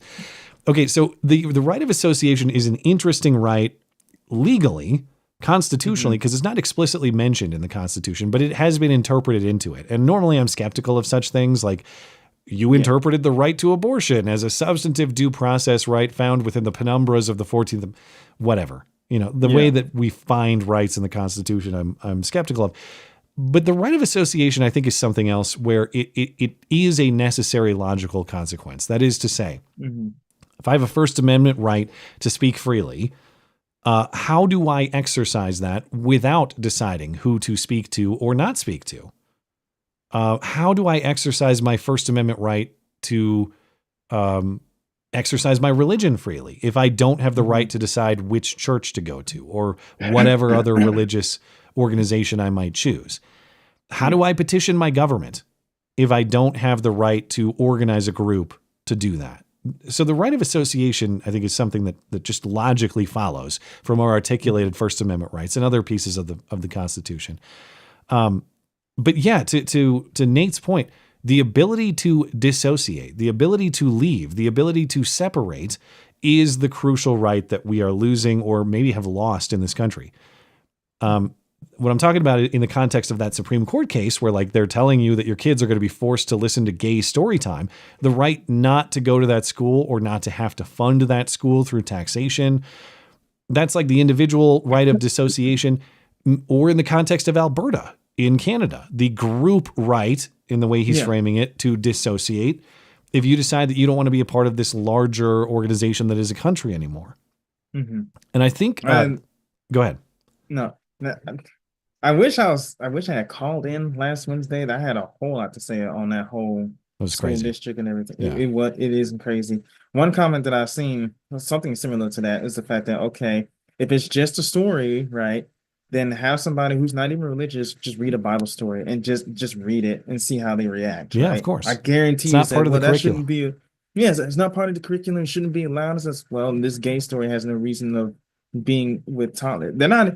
from my understanding, they weren't even trying to ban the books entirely. It was just both Muslims and Catholics. They just didn't want to have their kids hear the stories. Yeah. And there was even some non-religious parents that said, I don't want my kid learning this. And that's why they had to ban people from leaving it, is because there were too many non-religious objections. Anyway, so what we're talking about there is this right of association or dissociation.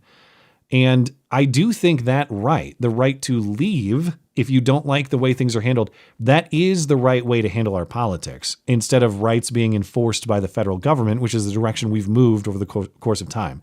I think the original Constitution got it right. The incorporation doctrine after the 14th Amendment that said, well, actually, the federal Constitution applies to the states, I think that's, I don't know if it's bunk in terms of the 14th Amendment's intent, but I think it's philosophically bunk. I think it was the wrong move. So to explain what I mean, prior to the 14th Amendment, the federal government, the U.S. Constitution applied to the federal government. The federal government can't restrict your right to speak. The federal government owes you due process in prosecutions. The federal government is not going to take your gun rights away. Yeah. But that dealt with your relationship with the federal government, the state and the individual's relationship with the federal government. Your state, you had your own state constitution. That's why states had official religions. That's why, rightly or wrongly, a state like California could say, no guns, we don't like those. And I understand that there are all sorts of activities states would engage in that I personally would find unlivable, but even morally wrong, like disarming people in that way. But I still believe this is the correct way to handle these problems philosophically and morally, by localizing control, keeping the federal government out of it. Why? Because it preserves what Nate is talking about, that right to leave. If your state sucks, whether because they tax too much or they ban things that you like or they take away things that you think should rightfully belong to you or be rights of yours, you can leave. You can go over to another state that does a better job, that respects your rights. It promotes competition among the states too. So they actually have to earn your residence. That's actually a win-win. You can leave for greener pastures and the sort of group rights that Nate is talking about. Like, yeah, in our state, we don't like alcohol or porn. Now, you might agree or disagree whether that's a wise policy, but don't those people have the right to self-government in that way to decide if they want this as a part of their society or not? It's a win-win for both the group and the minority individual who disagrees. Yeah. If you go the other way that we've gone, even if I like, First Amendment protections, Second Amendment protections, they inherently, federal control of anything, top-down control of anything gets corrupted. For every First Amendment protection I love and I think is philosophically sound, there's an interpretation of protection for abortion into the 14th Amendment, or gay marriage, or gay sex, or whatever it is. Again, there's not me saying like that stuff should be illegal or something. I'm saying they're clearly not constitutional rights as the Constitution was written. So the more you federalize this power, the less local control there is, the more that right of association or dissociation is eroded. And the 14th Amendment really, that was a key turning point in how the federal and state governments operated in this country. It was a massive shift in power to the federal government. And the cost is what Nate is talking about. You lose that local control. You lose that right of association. You lose that right to leave for a greener pasture elsewhere. And that's why, hey, if I'm organizing the country, if I had a magic wand, you undo all of that. The 14th Amendment and the concept of due process and equal protection and all that, that's all fine. I'm not saying that's unwise as it applies to the federal government. I'm saying the incorporation doctrine that is followed, where the federal government has seized control on a whole host of things that are now suddenly considered rights under the Constitution, was a mistake. And we should go back and we should undo that, would be my preference. But Nate is hitting on big themes, important themes, and that's why I really had a lot to say about it. So I don't mean to dominate that, but if you have other thoughts you'd like to offer, certainly go ahead.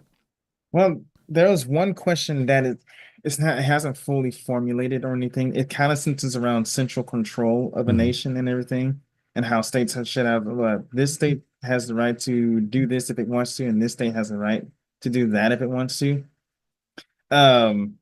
What if the central power, right, the government, let's say that they govern in a way that was led by Christianity. Let's say that the person in charge made his policies based on his religious beliefs. Let's say he was just not Orthodox or Protestant or Catholic. Let's just say he was Christian, just for the sake of simplicity, right?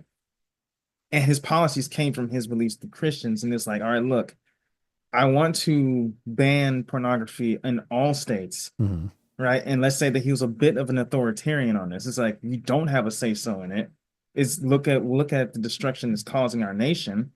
I'm banning it outright, and everybody should follow suit.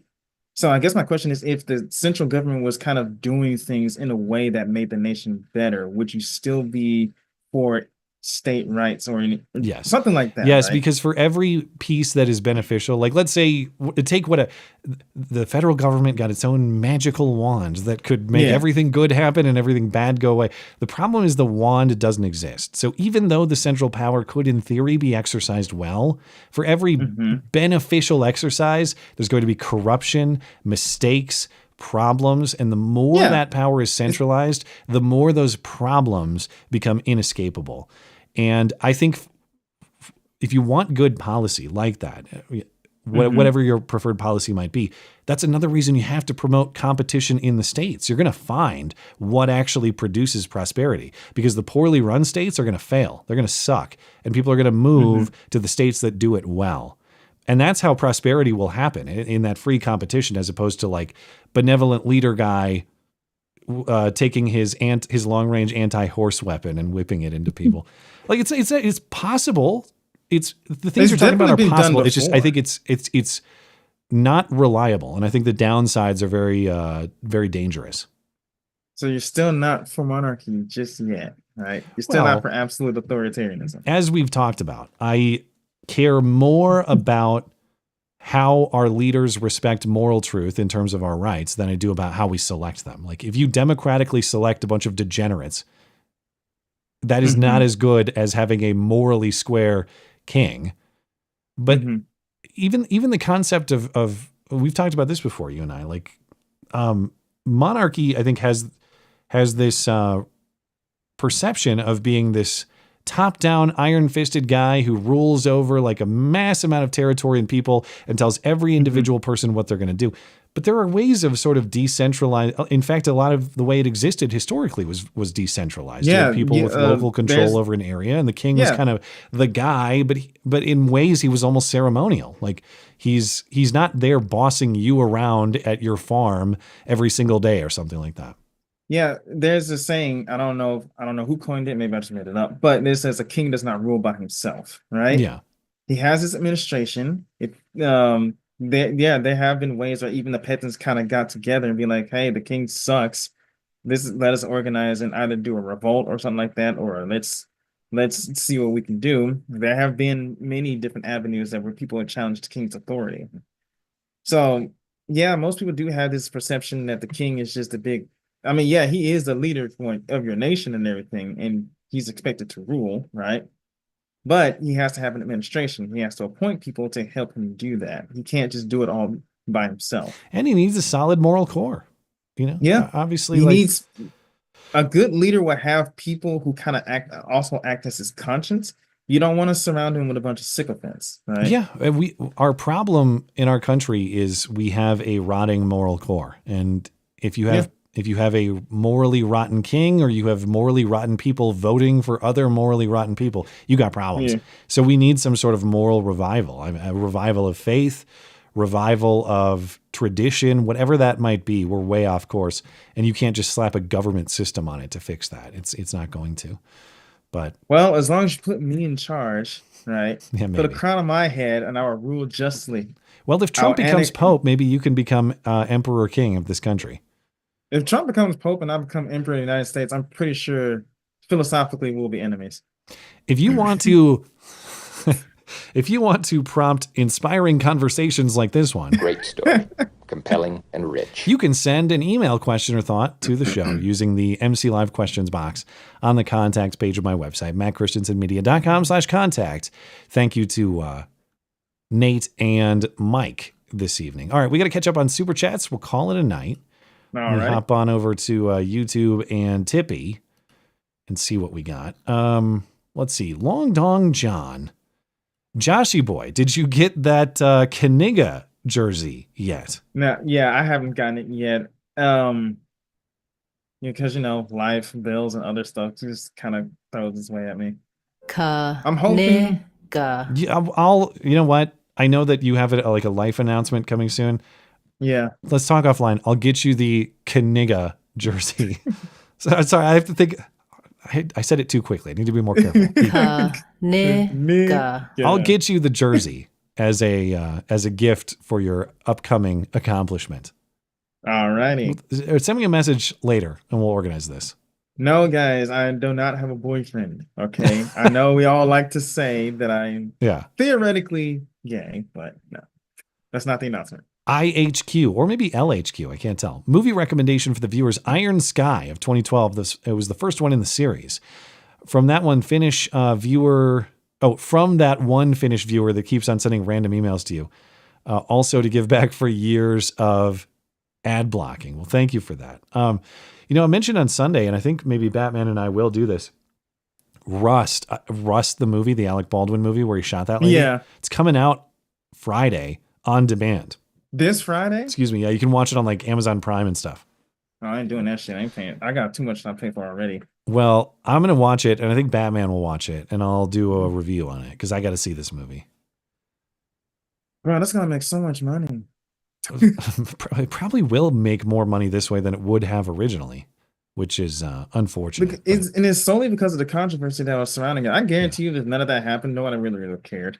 I need that Pakistani guy to help me figure out if that was a false flag. Did Alec Baldwin do a false flag to earn more movie revenue? It's definitely possible. Did he ask them of their religious affiliation before he pulled the trigger?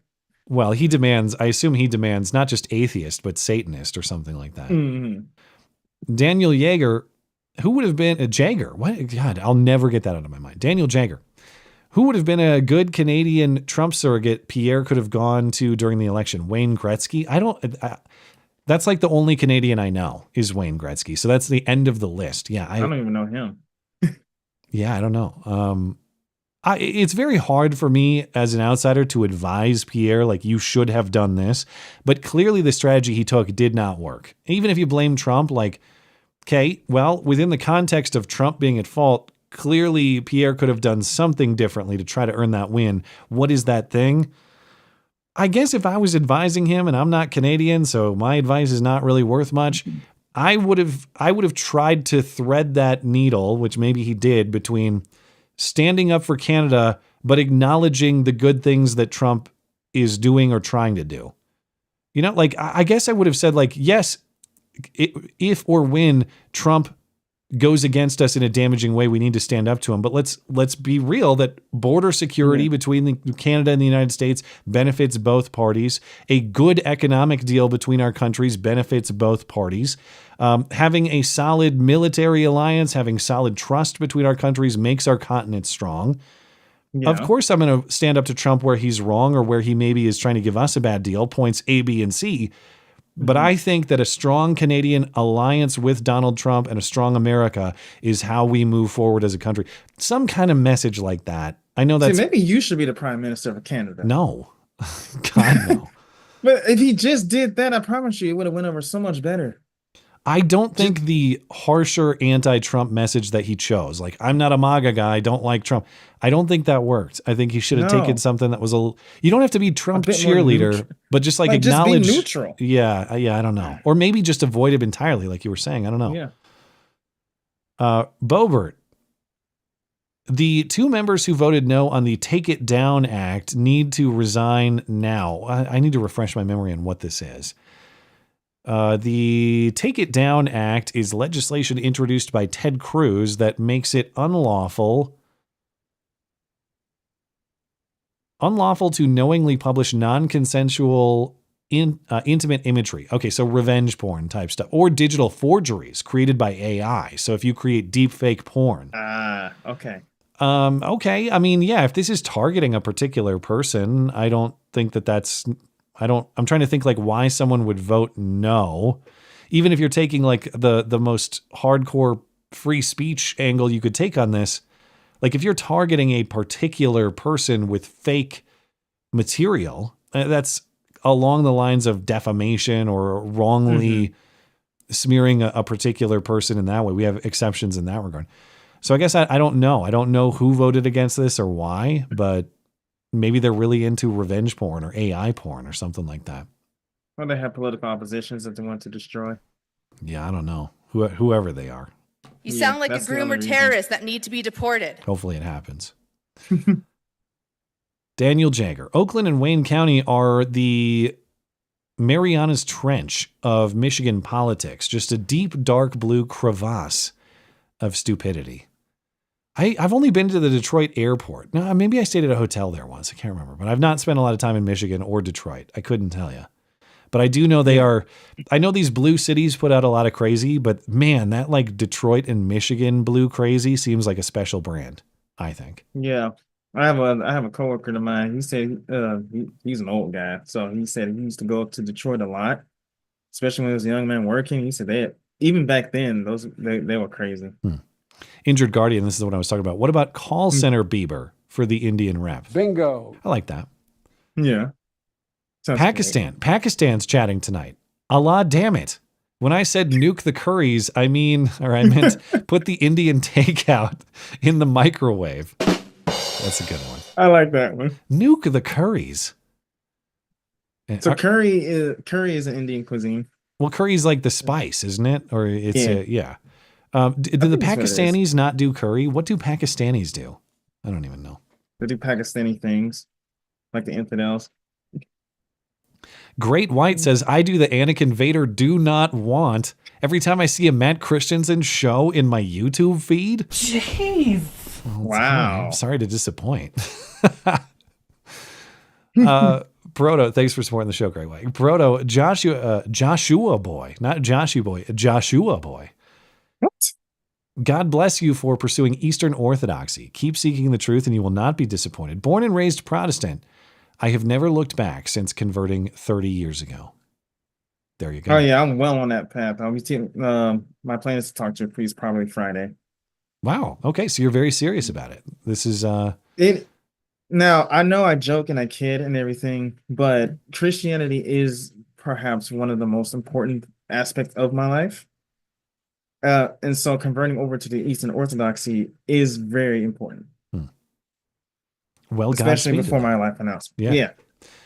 Over on Rumble, Dangerous Spaces, our call screener, the equivalent of my area's Democrat representative knocked on my door for our election 2 days ago. Do you think door knocking helps candidates or does it just annoy people by being bothered at home? Well, the only time I've had a positive experience with it is with a candidate I was already inclined to vote for. So like our state rep here, our state rep came to my house once and I was already going to vote for her. Yes, it was a her, but she does a good job. And the Democrat is an unacceptable alternative.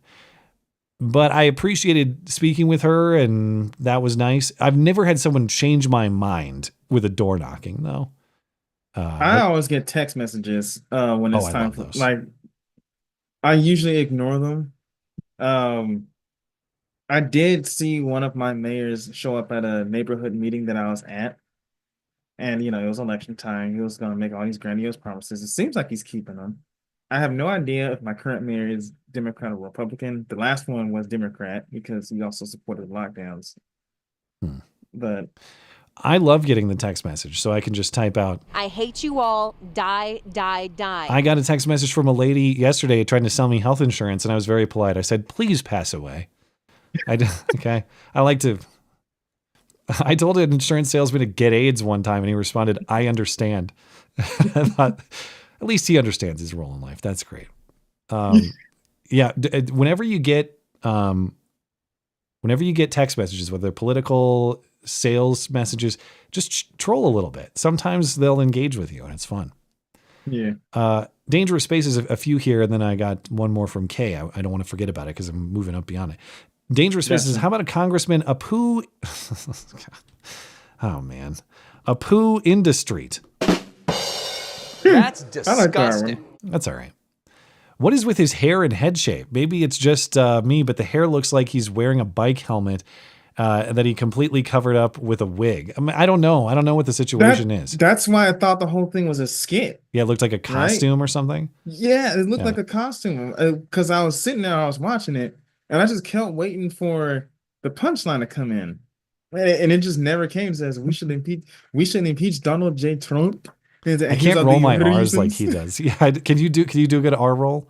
Yeah, I said these are the reasons why we need to impeach Donald J. Trump. That's pretty good. Yeah. It's just like every time he rolled his R's, it's got even. Also funnier. says, speaking of trash TV, maybe you'll dispute that label. I saw Tanner from Love on the Spectrum on a talk show. Love that show. The dude makes me exhausted just by watching him. He is so full on, high energy for sure.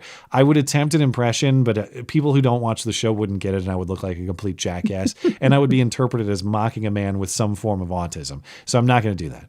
But great show. Also says the Wisconsin Supreme Court has suspended Milwaukee County Judge Hannah Dugan, still receiving pay, until further order of the court. They called it an administrative action, not a disciplinary one. Well, I wonder what is going to happen to her. Like, is she going to go to jail? Or I know she's facing like 6 years, but will she be a judge in the future? It'll be interesting to see how this plays out.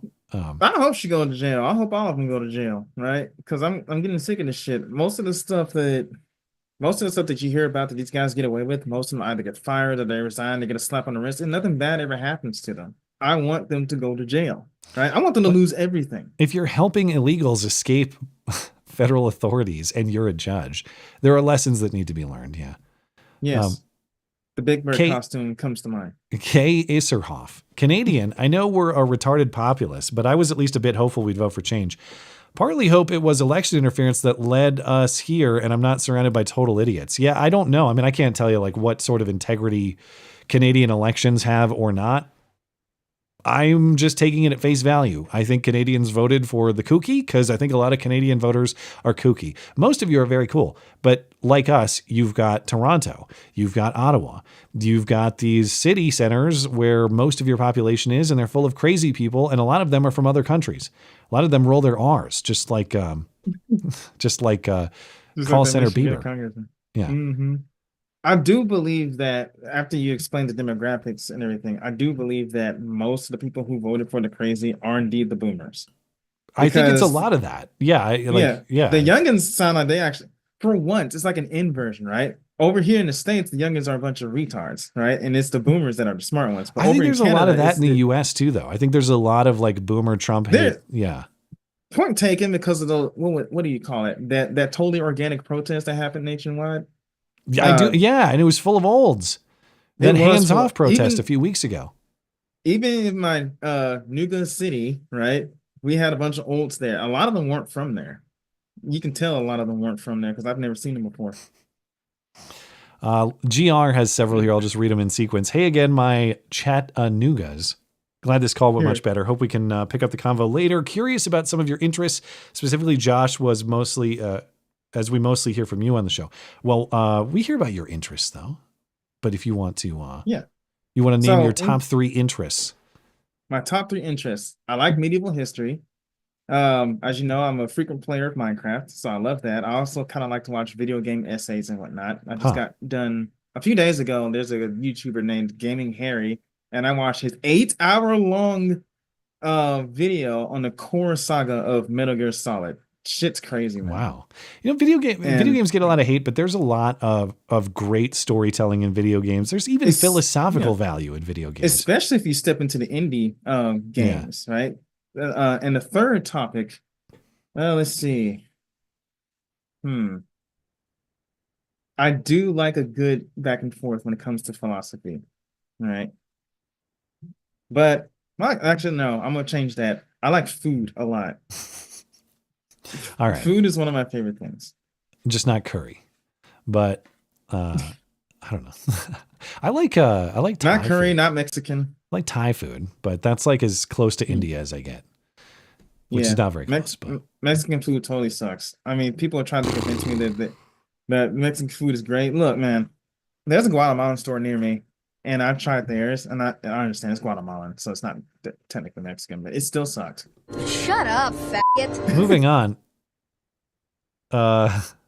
Sorry for the offense. I was just really into the conversation. I'll let you know if I can find a dub of the show. It's a complete train wreck. Just talking about it made me laugh. Well, thank you for that. It's news to me. It says, too bad you only took 3 calls tonight. Some people in the waiting room were having a very lively discussion on Catholicism and the first Christians and real Christians as the debate went. Well, them's the rules. We got to have a little structure on this show. So that's the way we're operating for now. Also says there are some suggestions that are strongly going against Christianity tonight. I would hail Emperor Joshi if I didn't already worship God. Watching Rust is also a sin. Don't support murder. I'm not supporting murder if I watch the movie. Unless you think the intent of the movie was to murder her from the start. I mean, if it was a false flag, or like, well, I guess it wouldn't be false if he really did murder her. But if it was all an Alec Baldwin op to make money, and we knew that, then I guess, yeah. But I still buy that he was just a buffoon and did it accidentally, negligently. But I don't think that he intentionally killed her, or that that was part of the plan or something. GR says, what the hell's Canada thinking? It's incredibly weak and stupid to base your election on a foreign leader. And more thoughts on this. Maybe Carney will be more submissive to President Trump. Well, it's going to be fun to watch them interact for sure. What's his nickname going to be? I don't know, but he basically answered his own question. The people there are retarded. At least the boomers are.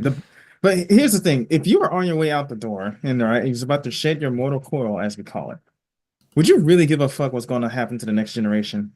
Seems not. That seems to be the problem in Canada right now. Those are the worst types of voters. Those who just don't give a fuck. Like, well, I hate Trump, so I'm going to vote, and I don't care about the next generation and how screwed they are, as long as I get what I want, because I'm about to die. Those are the worst types of voters. GR says, I disagree with Senator Cruz. What if you're exposing somebody? Your proof would just become illegal to provide. That hardly seems fair. Nobody would have their OnlyFans exposed or other scandals. No, I don't think that's, I'd have to read about the law, but if something's already public, I can't imagine it's seeking to prosecute the distribution of that. But this would be a question of the spirit of the law. What they're talking about is, you have nude pictures of someone that you exchanged when you were dating or something. You put it out there as an act of revenge, or you don't like this person, so you fake pornographic images of them as a means to damage their reputation. However the law is crafted, and maybe it's poorly crafted, but however it's crafted, it would have to be aimed at that purpose. This is like when they use child porn laws they have before to target 16-year-olds who sexted. Now, don't get me wrong. I don't want my 16-year-old sending nudes to another 16-year-old, and that's a problem to resolve.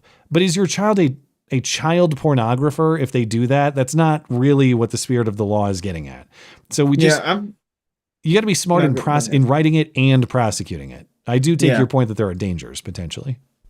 Yeah, I think this is a Texas law, and this is another YouTube channel that I watched. There was targeting anime, I believe, because how do I phrase it?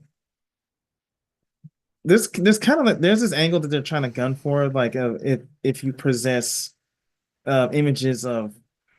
If you're familiar with anime, you will notice that a lot of them look really underage, right? And so there was they wanted to form a law around that if you possess it, they would count it as child pornography. Even like images, drawings, or created images, not pictures of people. Yeah, from shows or what have you, like from different anime shows. Now, I'm not too familiar with anime. I'm familiar enough to know what it is, and I've seen some shows, but what's this, Florida? But the point is, they was trying to make a law trying to pinpoint, like, if you possess these specific images or something like that of underage characters from a show, then they will count that as child pornography. And I get the intent behind it, but like you said before, it seems poorly crafted.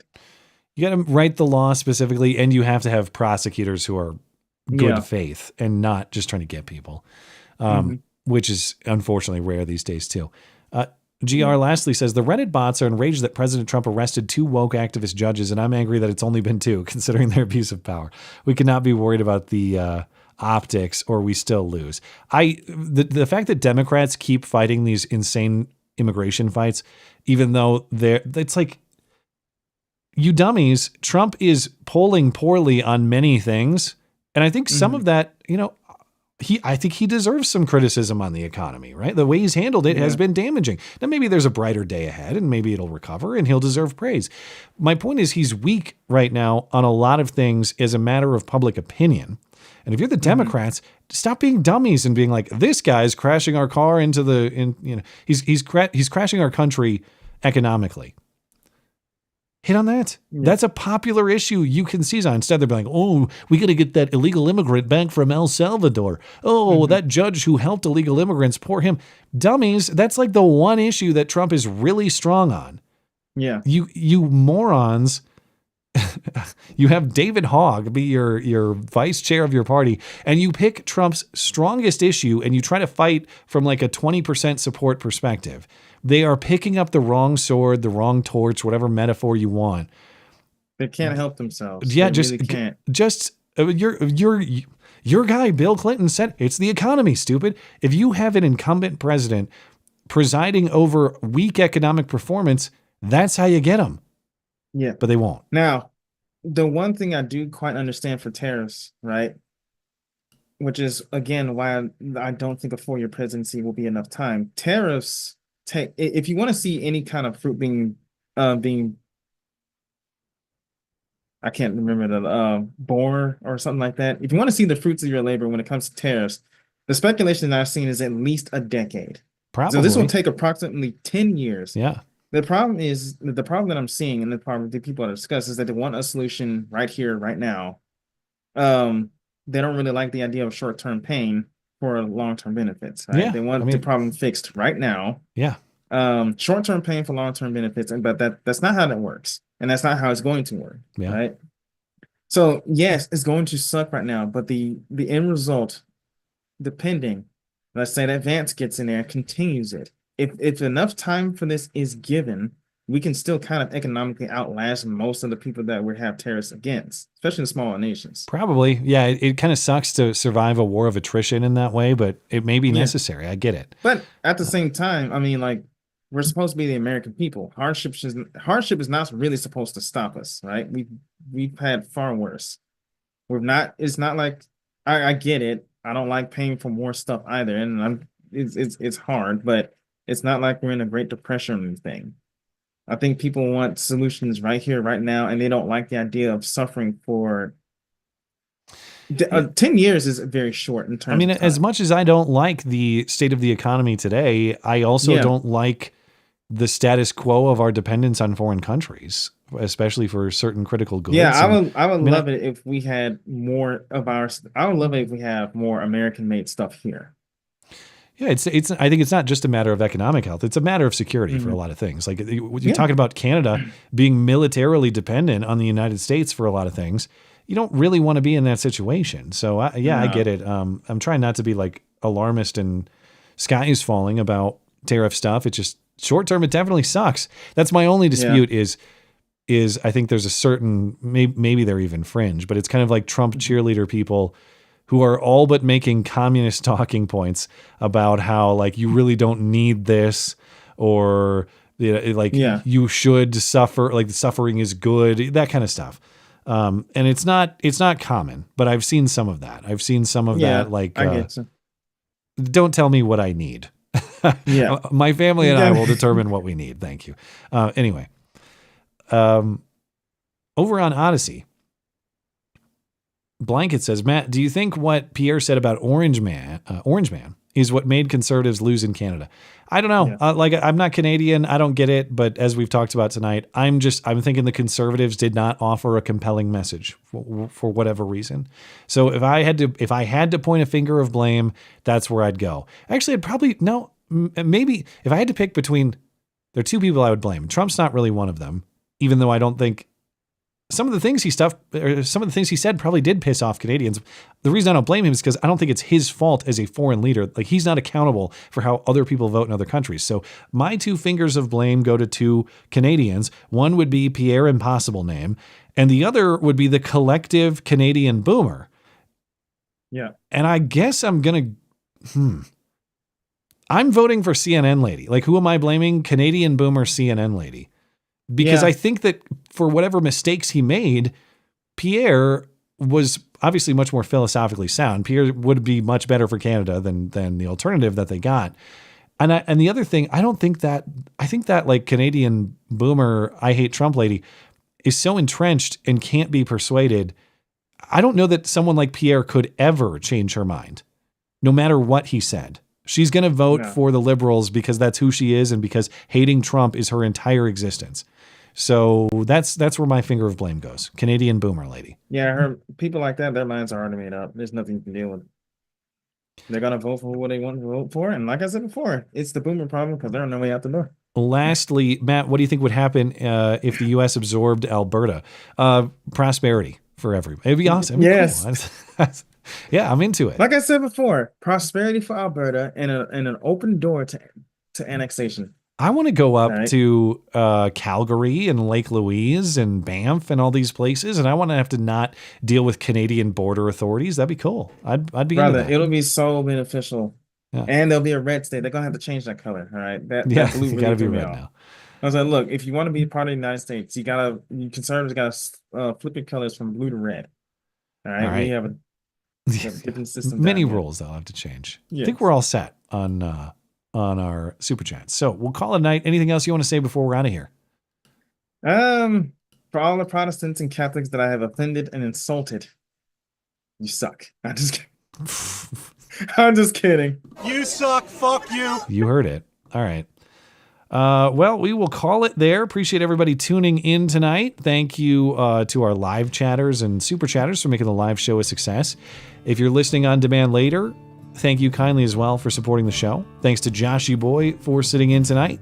Thanks to our callers. Thanks to our emailers. Thanks to producer Tim for his continued assistance. Anything show related, mattchristiansenmedia.com or mattis.gay if you prefer brevity. I'm back on Sunday. I hope to see you then. Have a good night. Good night, everybody.